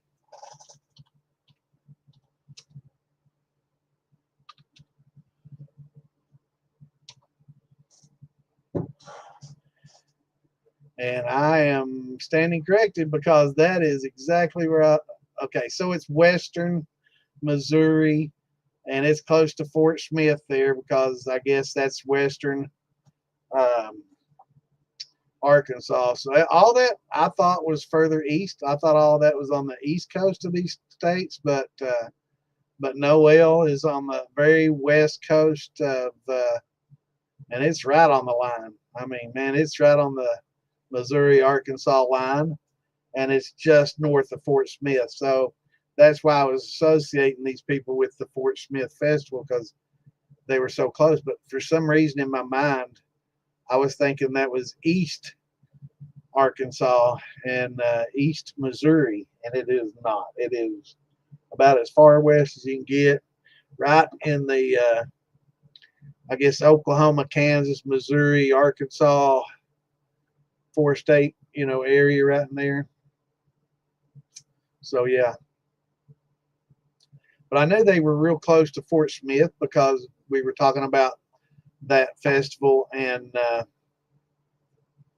these guys earlier this year when we were talking about the Troy's and Cyrus's festival, and we were talking about these people putting together some kind of festivals and stuff. So yep.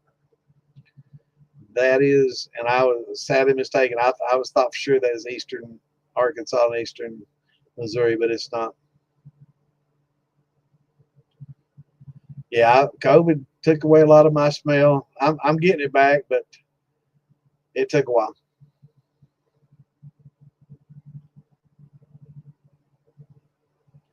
Oh yeah, walnut. Walnut's definitely one that makes good sap. We were talking about that last night. Somebody was talking about wanting to do something with black walnut. I'm like, that sap's good too. I think it's Damon that's talking about that. It's hard to tell, man. We talk about so much shit on that show.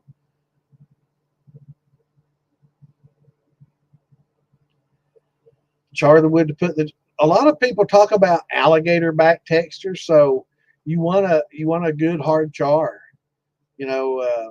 If you take a large piece of wood and you char it and you start getting that squaring, kind of looks like an alligator, that's the level of char. So it's a heavy char.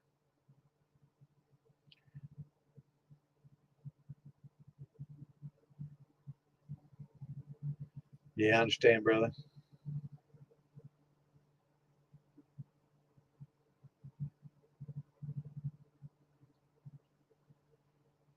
Tough, man. It's tough getting old, and it's tough seeing your loved ones get old and your friends die and your parents pass. It's getting old sucks, man. You don't think about all that shit when you're young. You don't really doesn't cross your mind much. But as you start getting older, and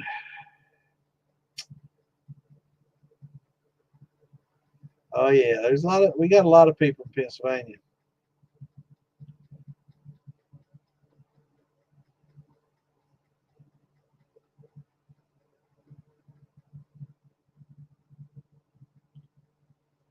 Sweet gum, something I hadn't thought about. But yeah, there's a lot of. Are you out here, Scott? Hell, when was it? 9:35. 10 minutes behind.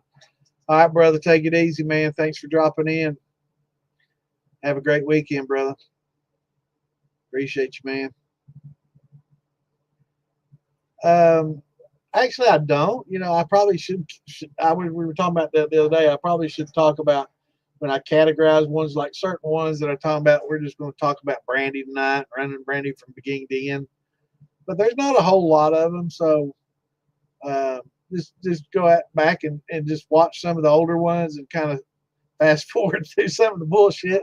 I know it's kind of tough to do sometimes. Afraid you miss something, but I probably should. But I will say, in the last couple of months, we've done some beginning to end type shows that talk about.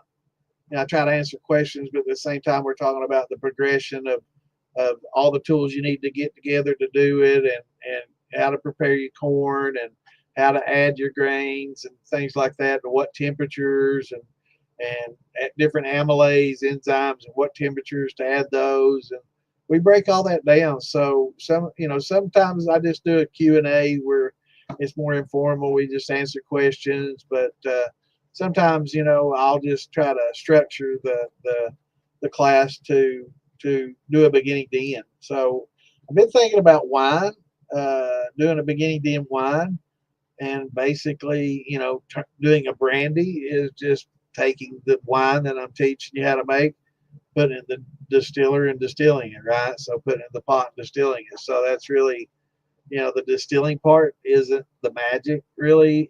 There is an art to distillation, but really the best art is in crafting the mash and making the mash.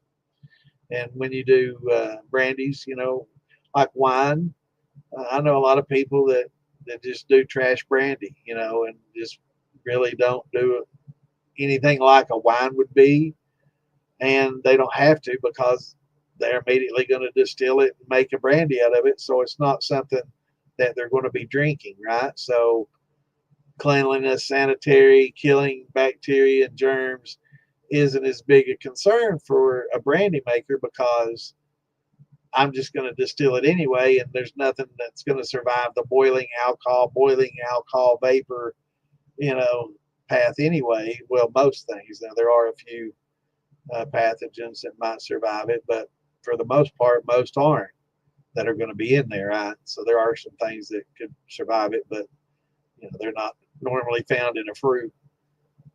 Some aren't. We've talked about some of those. Amygdalin is another thing that a lot of people, read about that. The toxins in a lot of your cherry pits and seeds and things like that.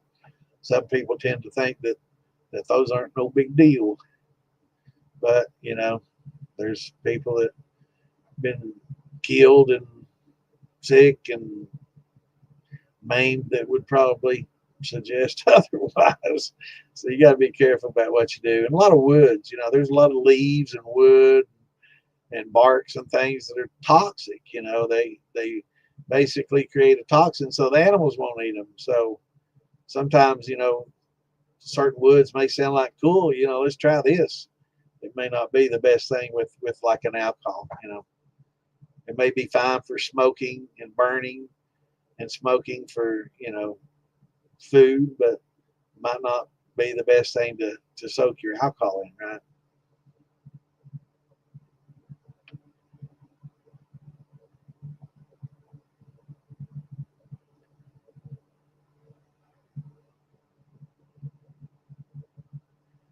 Yeah, I'd say there's quite a bunch of the bearded bunch.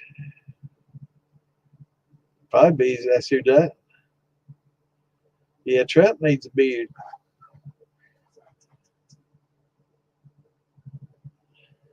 It's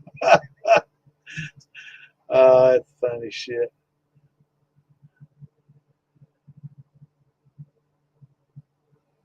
Yeah, and mine was like, it wasn't Helene water. This was something we had here in Lexington. We got, well, I guess it flooded Eastern Kentucky too, the same storm that went through, but it just like dumped several inches in a very short period of time, and it came way. after we had a bunch of rains for a long period of time that soaked the grounds and everything was fine. And then right on top of all that, soaking rain and stuff, then we got that downpour, and my ground just couldn't, had nowhere else to go, so it backed up in the basement. It's the second time it's flooded in about 17 years.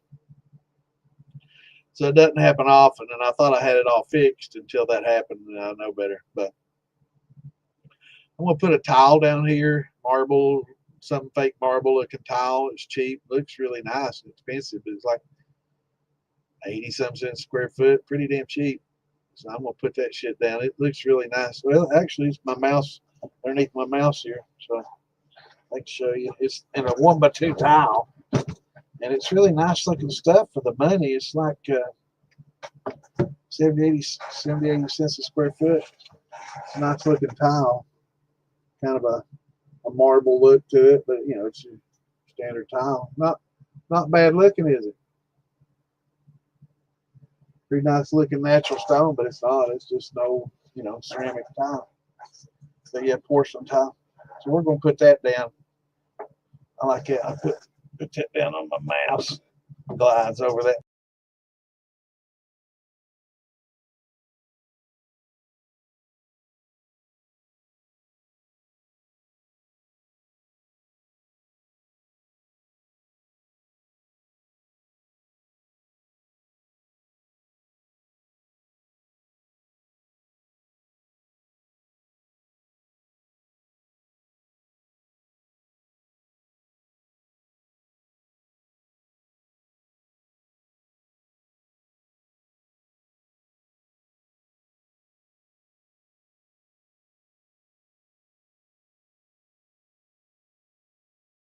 Here. Am I still here, man? I can't believe I had myself maximized the whole time. Can y'all hear?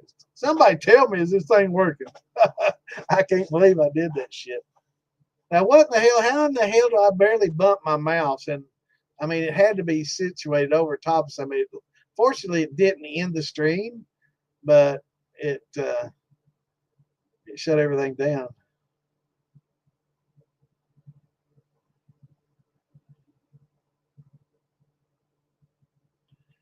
Yeah. Well, I'm from Eastern Kentucky. All right, it's working. All right, yeah. So you might just get coal. I put, I put a lot of coal out. Old Santa's from Eastern Kentucky. That's where that came from.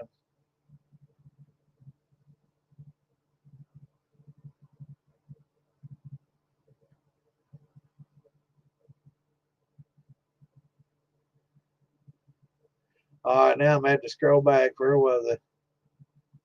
All right.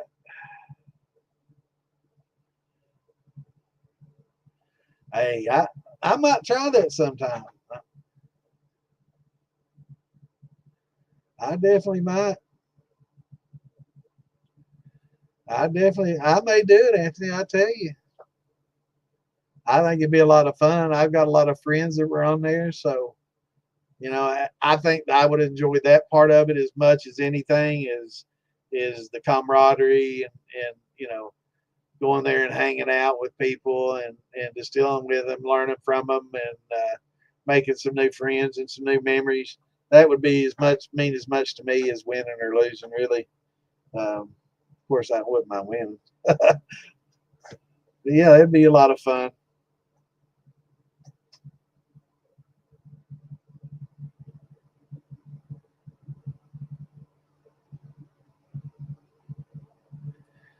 Yeah, man, that's awesome.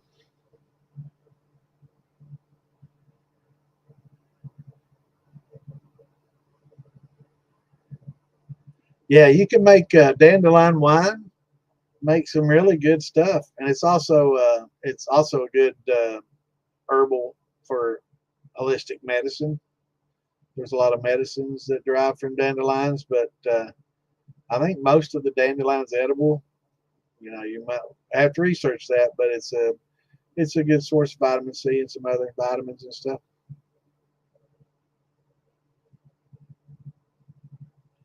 Yeah, and not everybody's hillbilly. There's a lot of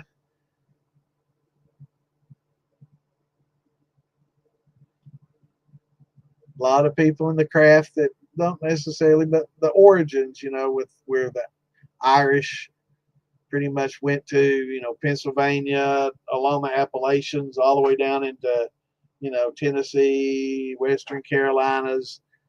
Uh, that pretty much is where a lot of the Irish went. It was very similar to Ireland, and kind of a little bit remote and removed.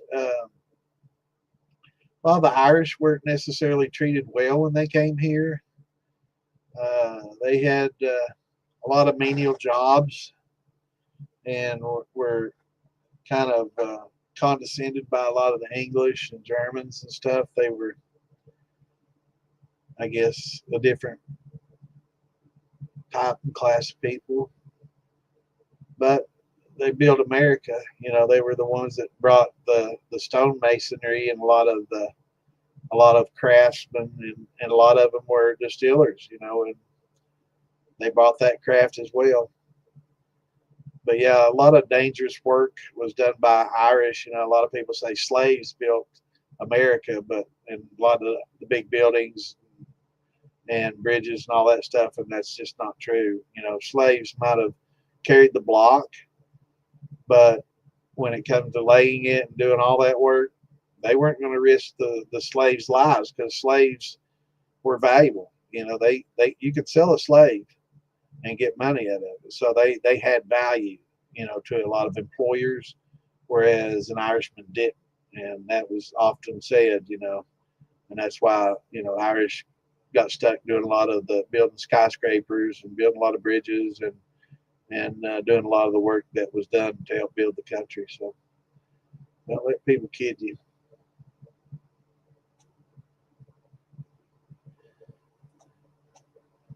Yeah, it might not be the best, but yeah, you can go ahead and run it. I mean, it's not going to hurt anything. If anything, it'll clean your steel. If it doesn't turn out well, and if not, there's nothing wrong with wine vinegar. A lot of people use it in cooking, so I mean, got to roll with it. If it turns to vinegar, just start cooking with it. And do that. I've had it happen though. It's acetobacters. It's that cause it. It's called an acetobacter, and it's a bacteria that causes it. The bacteria itself lives on a lot of fruit and vegetables and stuff out in the wild, and fruit flies, that crawl over fruits and vegetables and everything, carry it. So they get it, suck it off the surface, and they do a lot of wild pollen and things as well, or a lot of wild yeast as well. But these acetobacters, they'll carry, and they get into your wine and stuff, and on your fruit after you clean it and, boil it or pour some boiling water over it. That's one of the reasons that we do that, to help kill those off. But they'll get into it and can spoil it. But it takes a pretty good time, period. And you have to have oxygen, you have to have warmth. So if it's oxygen free and cool, like in a refrigerator, you can slow the growth of that down tremendously. But like a wine bottle that's sitting out and open will turn a lot quicker. But it's just the acetobacter that causes it, and it's one of the contributing things that creates mother of vinegar.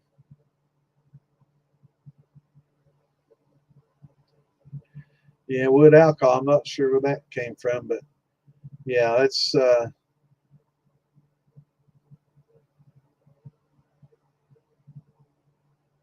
made from the cells of wood and pulp. It's called methanol. That's 4 shots is wood alcohol. Same thing, methanol.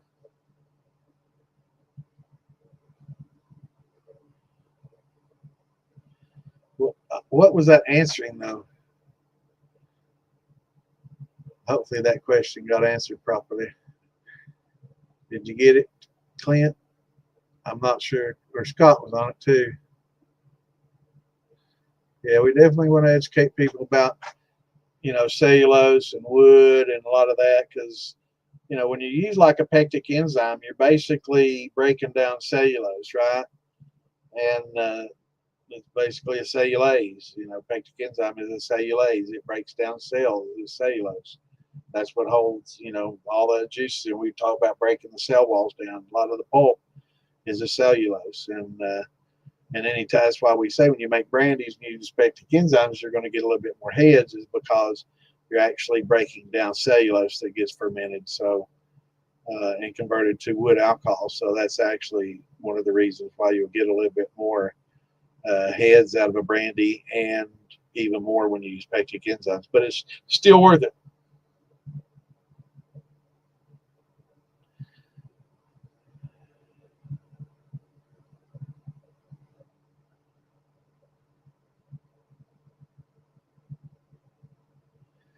Yeah, I'm pretty much in the radar anyway. I'm outspoken.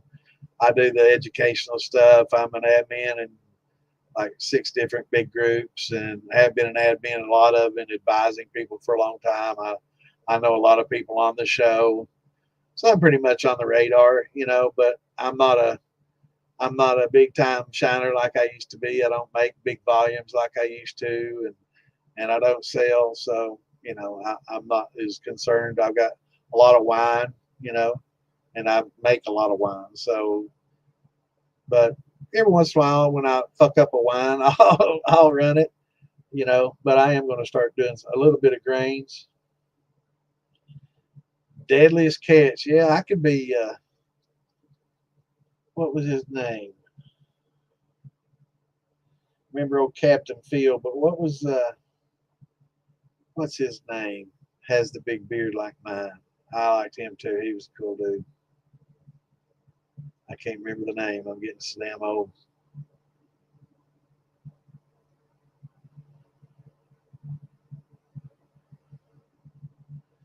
Yeah, we did. I don't know what the hell I hit. What button did that? Hopefully everything's back to normal.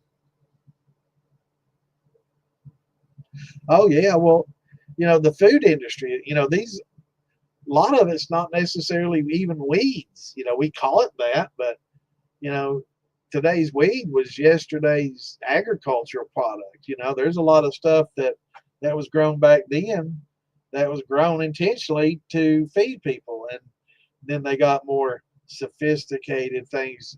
But some of the vegetables and stuff that we eat today have nowhere near the nutrients that some of these weeds that we used to farm now have. So but it's I don't know. It's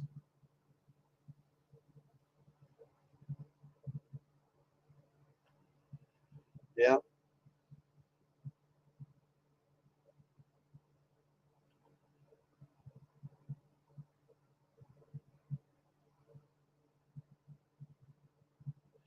yeah. They did that a lot. Yeah, quotas. They gotta do this quotas, and they pay you not to farm.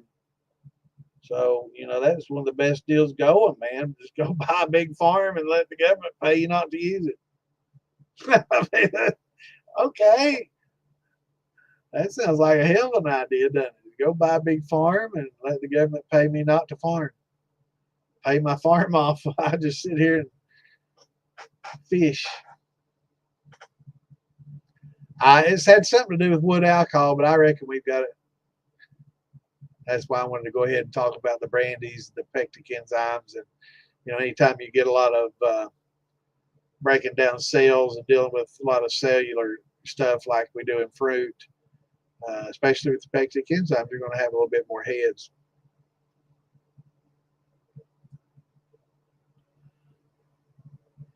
900 acres, boy, that's nice, man.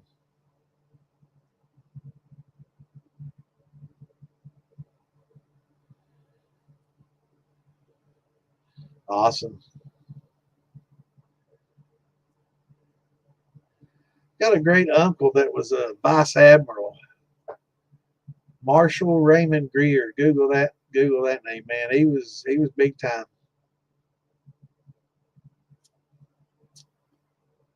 Wild Bill. That's who it was. Yes, sir. Wild Bill. I like him. Is he still? I haven't watched that show in years. Is he still on there and okay?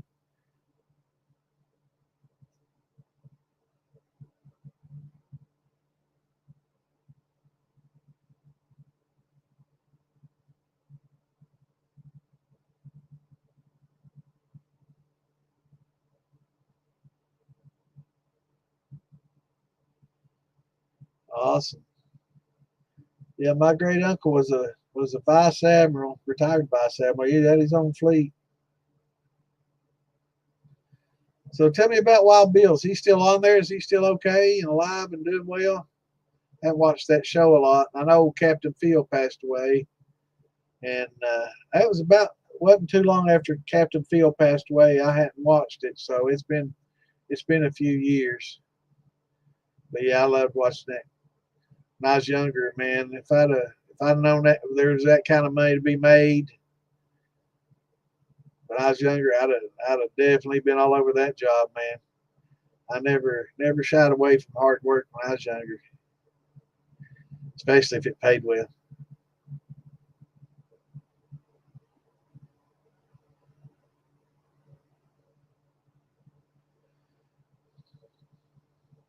Richard, you got to tell me now.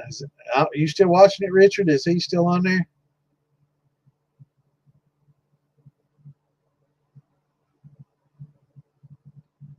Oh, well, let me do this real quickly. Daggone it! I forgot to share this with Brian's group and with the Distilling Tradition group. I like sharing some of these smaller groups. A lot of these smaller groups have really active members, and some of these big, huge groups, you look at the page and there's not anything going on. So I like a lot of these smaller pages with a lot of activity and people watching and learning. A lot of good groups though.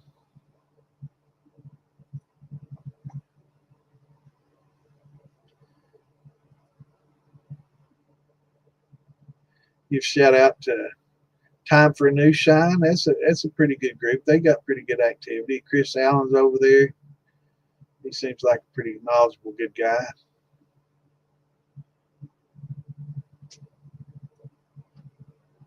But yeah, there's quite a few groups I share the podcast to because I want to get the word out, man.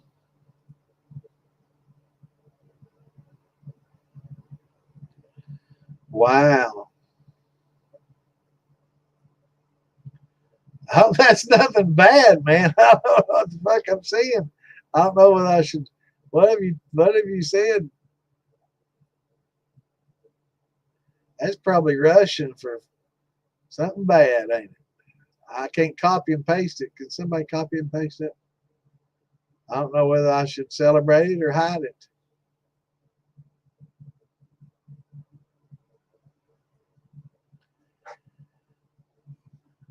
Clint, can you copy and check that? I can't copy and paste on here from my StreamYard.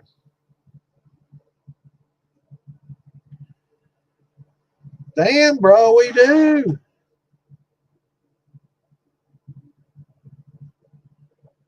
I got a doppelganger, man. What the hell? Somebody taking my damn picture. Did you manipulate my picture?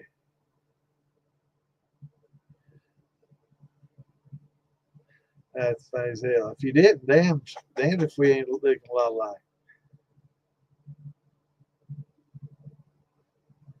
I have seen some people taking my damn picture though, put it in this AI shit, and make me do that's funny shit.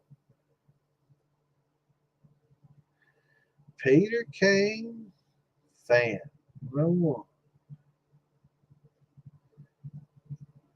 Damn, bro, if that's really you, we do look a lot alike. That's some scary shit right there, bro. Yeah, Charlene's awesome. She's an artist too. She does a lot of work with these mugs and stuff we got with painting, and she can paint, make it look like wood grain with paint. Well, let's see.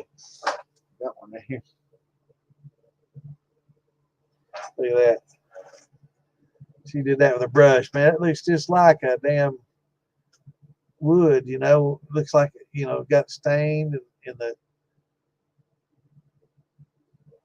stained wood. Look at that. It's nice work.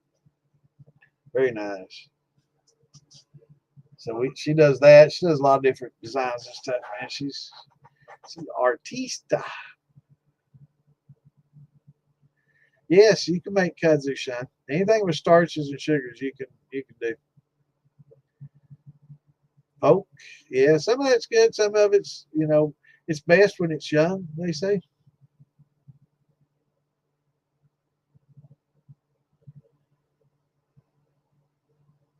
Awesome. That's good. Nice to have somebody's experience. The Dartmouthian. I know where you're at. Dartmouth, excellent college. Had a friend of mine that went there, Amy Carlton.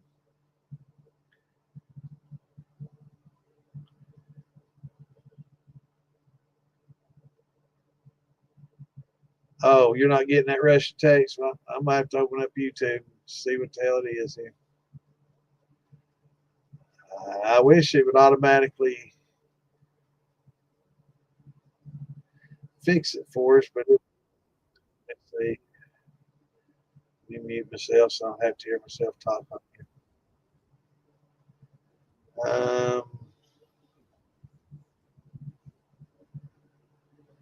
Well, it must be coming from. Okay, so it's coming from the other page. I would have thought Philbilly's page for sure.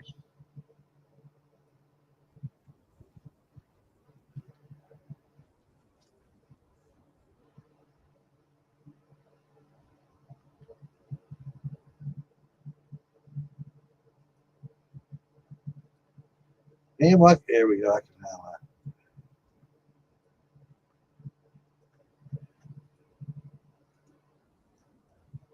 Anyway, I hope they don't expect me to be able to.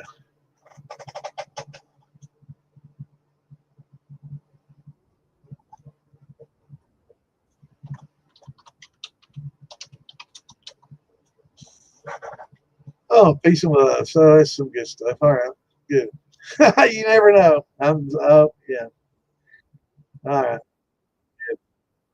All right. Let me turn that off so I don't have to hear myself. So it's.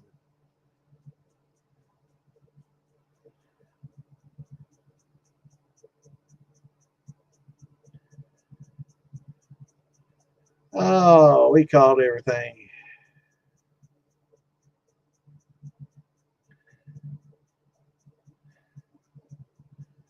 Well, that's a new one on me.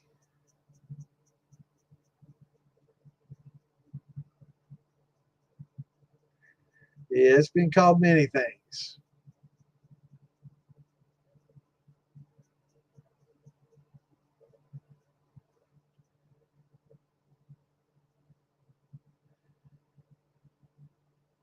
Well, who's an amateur?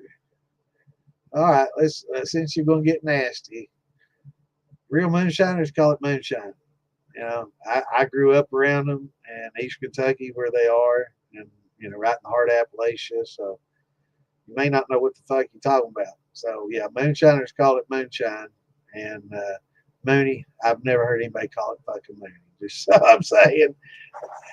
So you might not know what you're talking about.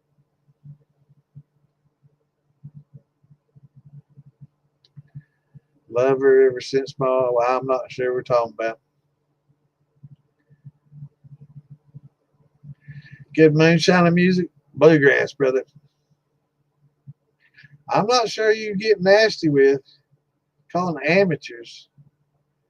Maybe because he's only got 15 years in. I don't know.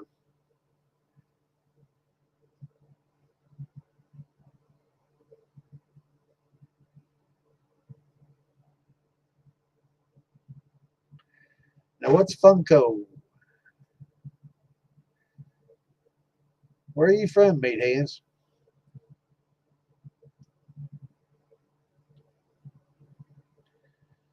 Where are you from?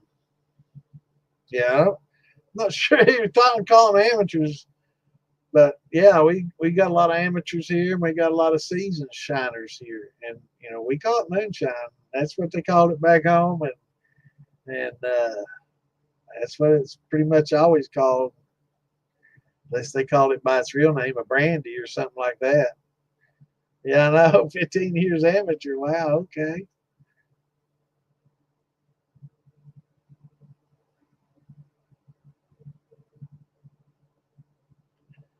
Funko Pops, only the greatest collectibles, pop culture figurines. That's cool.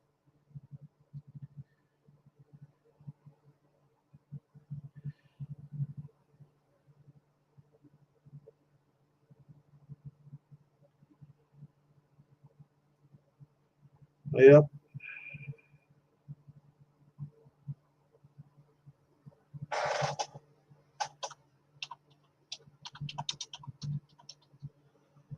Hmm.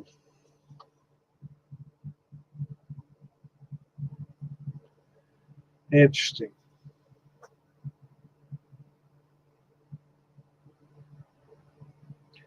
Yeah, it's cool. Yep, I agree, Clint. We all started somewhere. Amazing sauce. Well, I don't know anybody that's old that says amazing sauce. So I'm thinking you're closer to 18 than 68. But there's nothing wrong with that. But I think you're just trolling.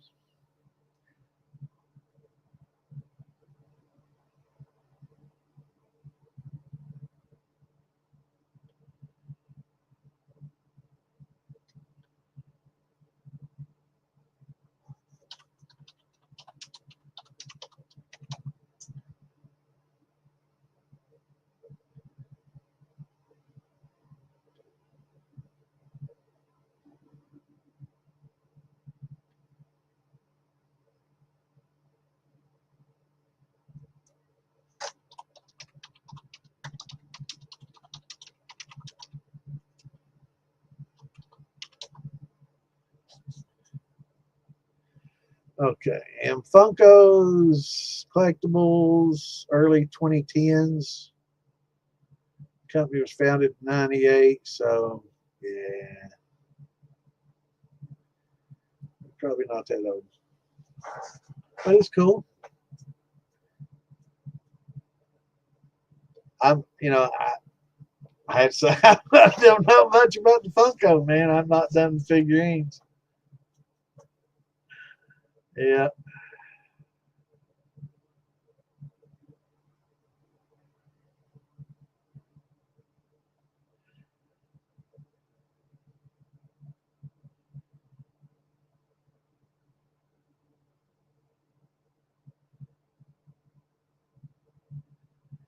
yeah, the Dark Mouthian counts.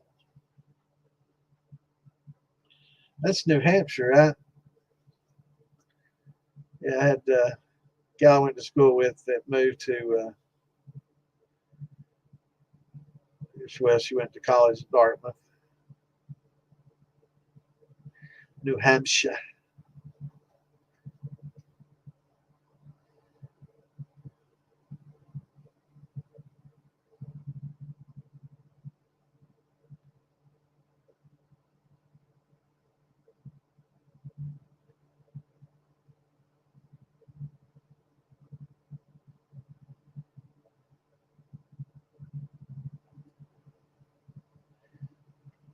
What show are we talking about?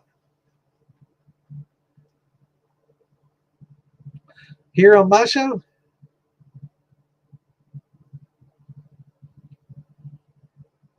Show all comments. I can post the other only a few comments.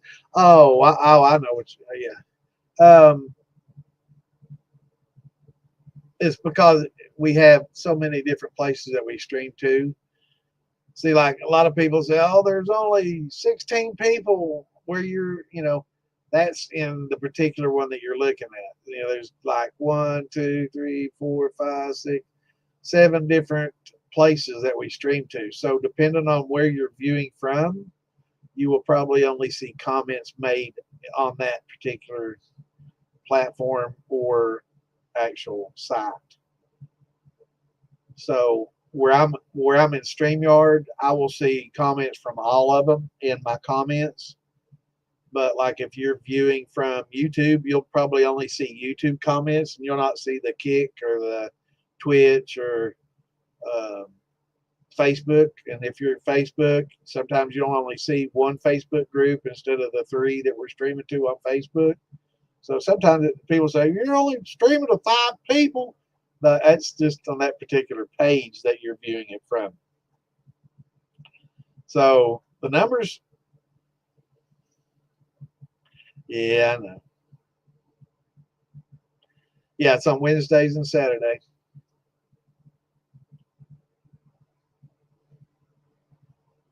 You know that. So you're talking about mine? Oh, that's why. It depends on where you're watching it from.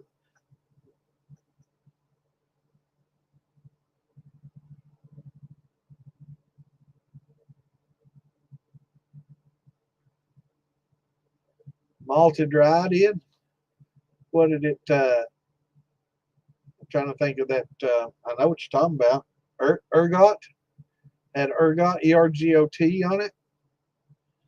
It's a lot of people don't know about ergot, but it can be very toxic. And anybody that handles grains or deals with grains needs to be very familiar with ergot or ergo. It's spelled ERGOT. And for anybody that handles grains and deals with grains and distills grains, I'm glad you pointed it out. I want everybody to Google that and read it and look at it, because the way it looks on the plant, it doesn't look like it'd be anything that would be that big of a deal, right? It can be fatal. Definitely can be fatal. So something definitely to look for, and that's one of the safety things we talk about. And good to bring up quite sometime. A lot of people that deal with these grains, farmers know what they're looking for, but you know, when that rye gets cut or that wheat or whatever, and it can happen in several different uh, grains. But yeah, it can be very toxic.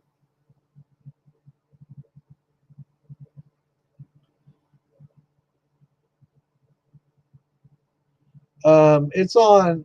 It's actually on Facebook. I share it, the actual stream, to like 12 different groups, depending on how many it'll let me.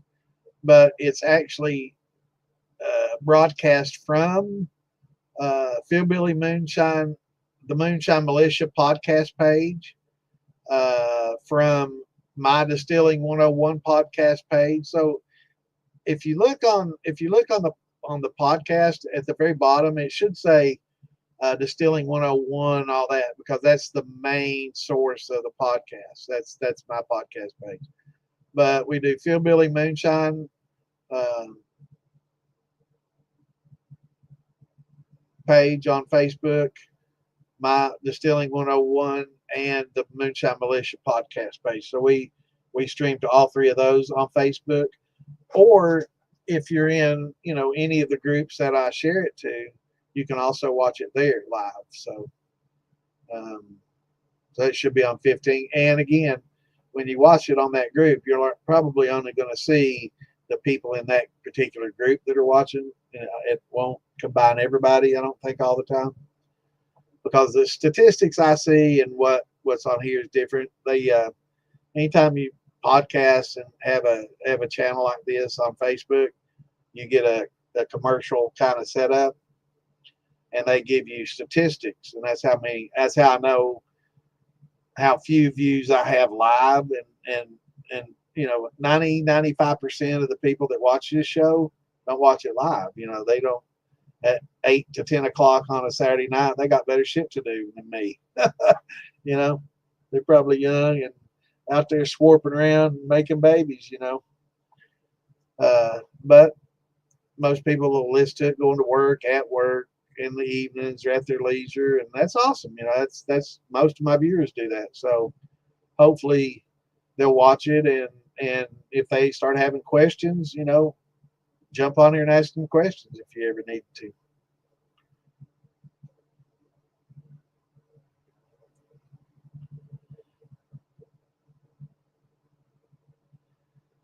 Yeah, it's not tough. I've done a bit malting. You know, I've malted. Oops, there we go. Yeah, I've malted. I malt my wheat sometimes, except when I'm lazy.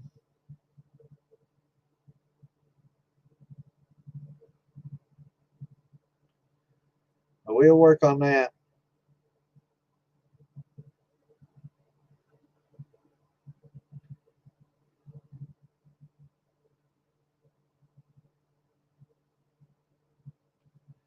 I've not heard about that, Clint. But what's going on, Chris? What's going on, brother?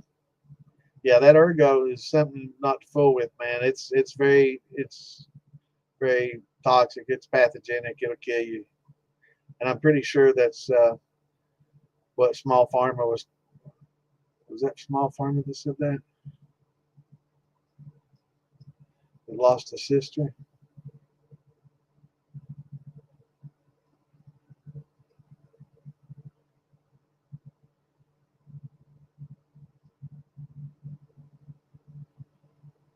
Oh no, it's Dartmouth that lost a sister. Yeah, I would say it was probably ergo for sure. And it would have, unless of course she was just allergic to rye. You know, there could have been an allergic thing too. You know, I don't know, but most with grain, most when it gets toxic like that, it's very important to know what it looks like, because it doesn't look like hardly anything. It just looks like a grain with a couple of bad, you know, legs that didn't develop properly and kind of turned blackish. You know, it just doesn't look that bad. It's not, doesn't look, you know, colors or fuzzy, none of that. You know, just, yeah,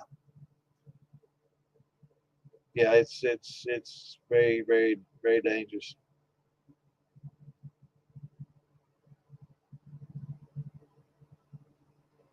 Yeah, I'd say it probably had their go before they even did the mall.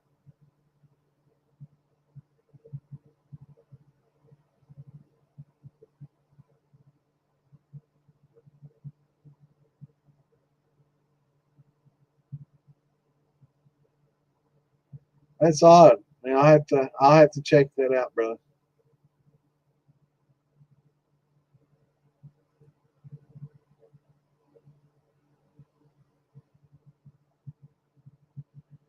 Yeah, that's horrible. Yeah, I do too, Jeff. That's something, you know, a lot of people might find strange is the only single grain that I've ever done has just been like corn. I've never done an all wheat or an all rye or an all anything but all corn. You know, I've done a lot of all fruits and everything else, but I've never done like an all, because it's just so glutinous. And now that I'm learning a bit more about the you know, there's a lot of enzymes now that are breaking down a lot of the glutens and make it a lot more manageable. You know, maybe something to look a bit more into, and maybe increasing that in my grain bills. You know, because in the past that's always been the limiting factor. I just don't want it to get so damn gummy because I use a lot of corn to start with.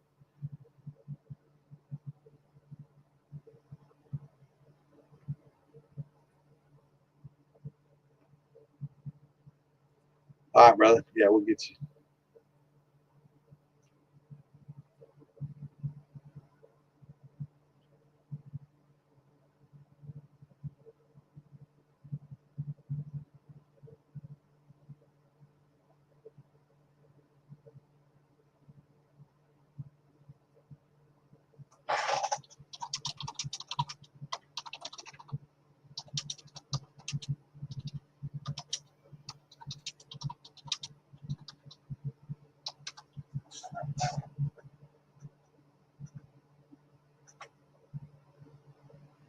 All right.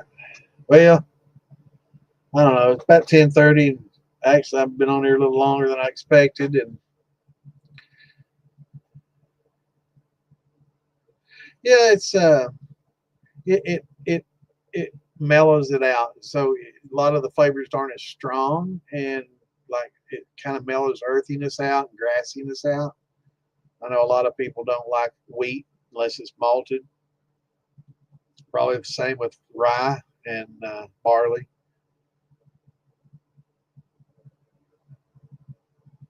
Yeah, Zoom. Yeah, nah.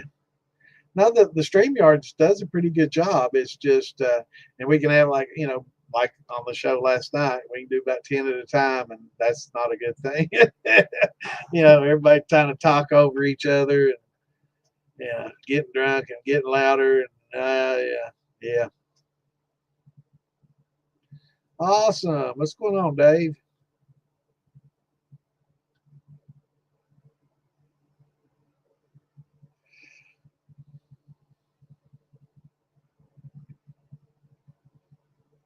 Awesome. Yeah, you got it.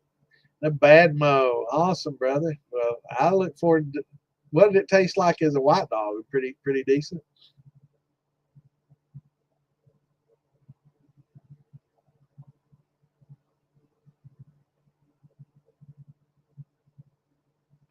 Yeah, that's crazy, man. What's going on, Mark? What's up, Shadow? All right, brother. Yeah, we'll do that shot. I need one. What the hell I do with my? Where did I put my lighter? I usually strike that with my lighter. Okay, I'm done. Cheers. Some 135 proof weeded Bloody Butcher sour mash.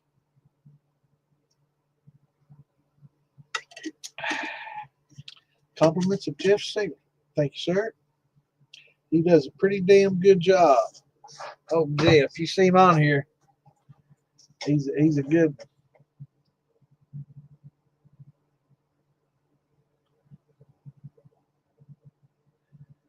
All right, brother. Appreciate it. I just talked to Philbilly last night. He's got a new line on some 5-gallon barrels. So I got a couple of 15s off of him, and that's going to take quite a bit to fill. It's going to take quite a few runs to fill.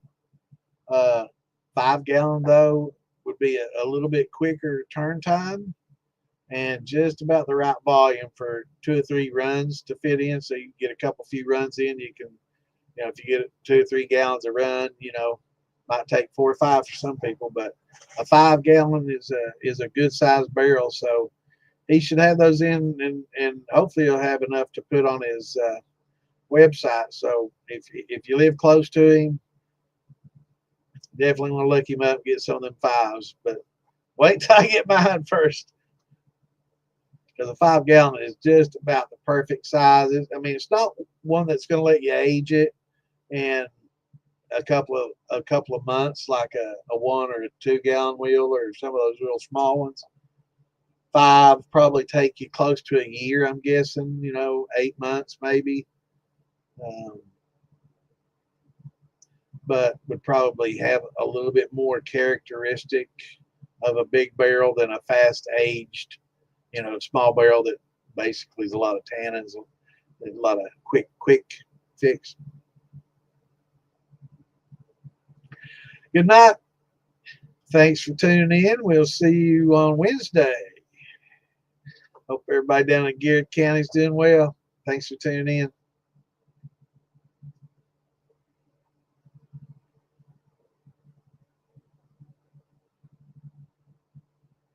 Was it very strong flavored? That's good. That means it'll probably do well in a barrel, because really, getting that good flavor initially instead of it just being kind of neutral, going into a barrel is a lot. So it'll mature in that barrel, and you'll still have some good flavor come out of it. So expect good things. That sounds good. Very promising.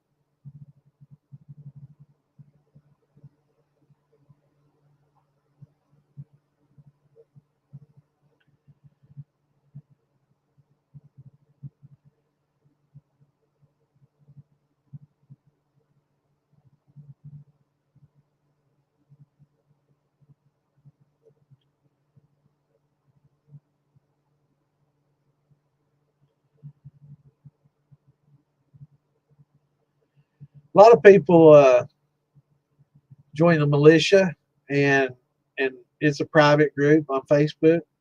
So if you join in the militia, you can become friends there and do private messaging on Facebook and stuff. That's a good way to do it.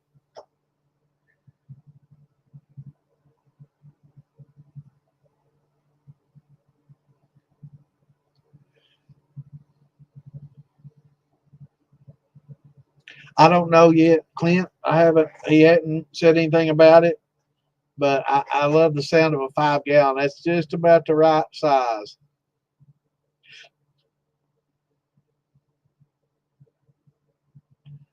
Solera barrel. There you go.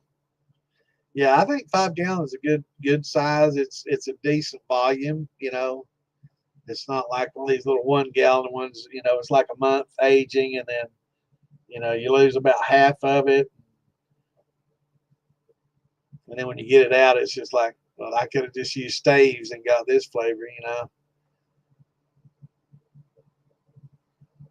But if you get 5 gallon over a year and a half, but you have to check it. You got to pull that bung off and check it every once in a while. Get you a little whiskey thief and go in there and steal you some out of there and check it.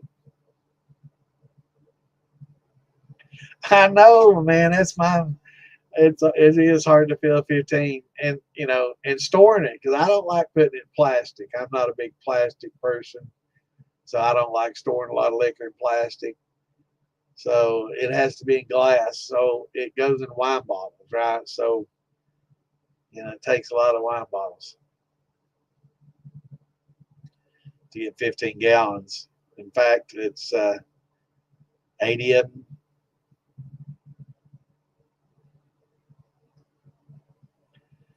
Later, brother. Take care. Yep, we'll be back on Wednesday. Yeah, the smaller barrel, the quicker the surface area. Yeah, that's right. That's exactly right. All right, everybody. Yeah, you can use Discord. That's a good place to chat too.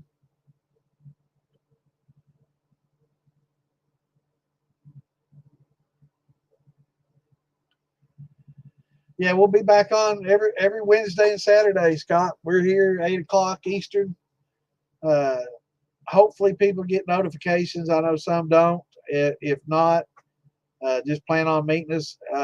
Again, you can go to the Distilling 101 Distillers Chat page. I'll post the link here in this. This is actually, let me post a link to that page instead of this particular podcast. Let me do that real quickly here. But I'll post a link to that particular page. And I'd like for people to join there and become followers there, because the more followers I can get on that, I can get on more of the Facebook reels, the little short videos and reels that they do. And they'll put me on reels the more that I get on there. So here's a link to that. Just join it. It's public. Just follow it and set notifications to notify you. And every time that we go live on there, you'll get a notification. I know Lisa does her show on Thursday with the gals, and it's on there. And then we put the shit show on there. I don't know how much longer I'm going to do that, because I'm afraid somebody's going to do something that's going to get on the shit show that's going to get us banned temporarily, or get a temp ban from Facebook. And I don't want them to take out my podcast page too, because it gets put on there as well. So maybe that's something we'll talk about. But yeah, it gets a little crazy on Saturdays. A little cray, man. We get lit, have a lot of fun. It is a lot of fun and joking around and a good time. So it's good, clean fun. But everybody, we will see you Wednesday. Have a great weekend. Shine on and bring your questions to me Wednesday if you got any. I think Wednesday, maybe this Saturday, we'll start talking about maybe doing some wines, and I'll share some of my recipes, and and procedures of making a good wine. There is some differences in winemaking and brandy preparation from us, so we can kind of go over the differences in that and talk about those things. Richard, you have a great night too, brother. Everybody take care. We'll see you all Wednesday. Shine on.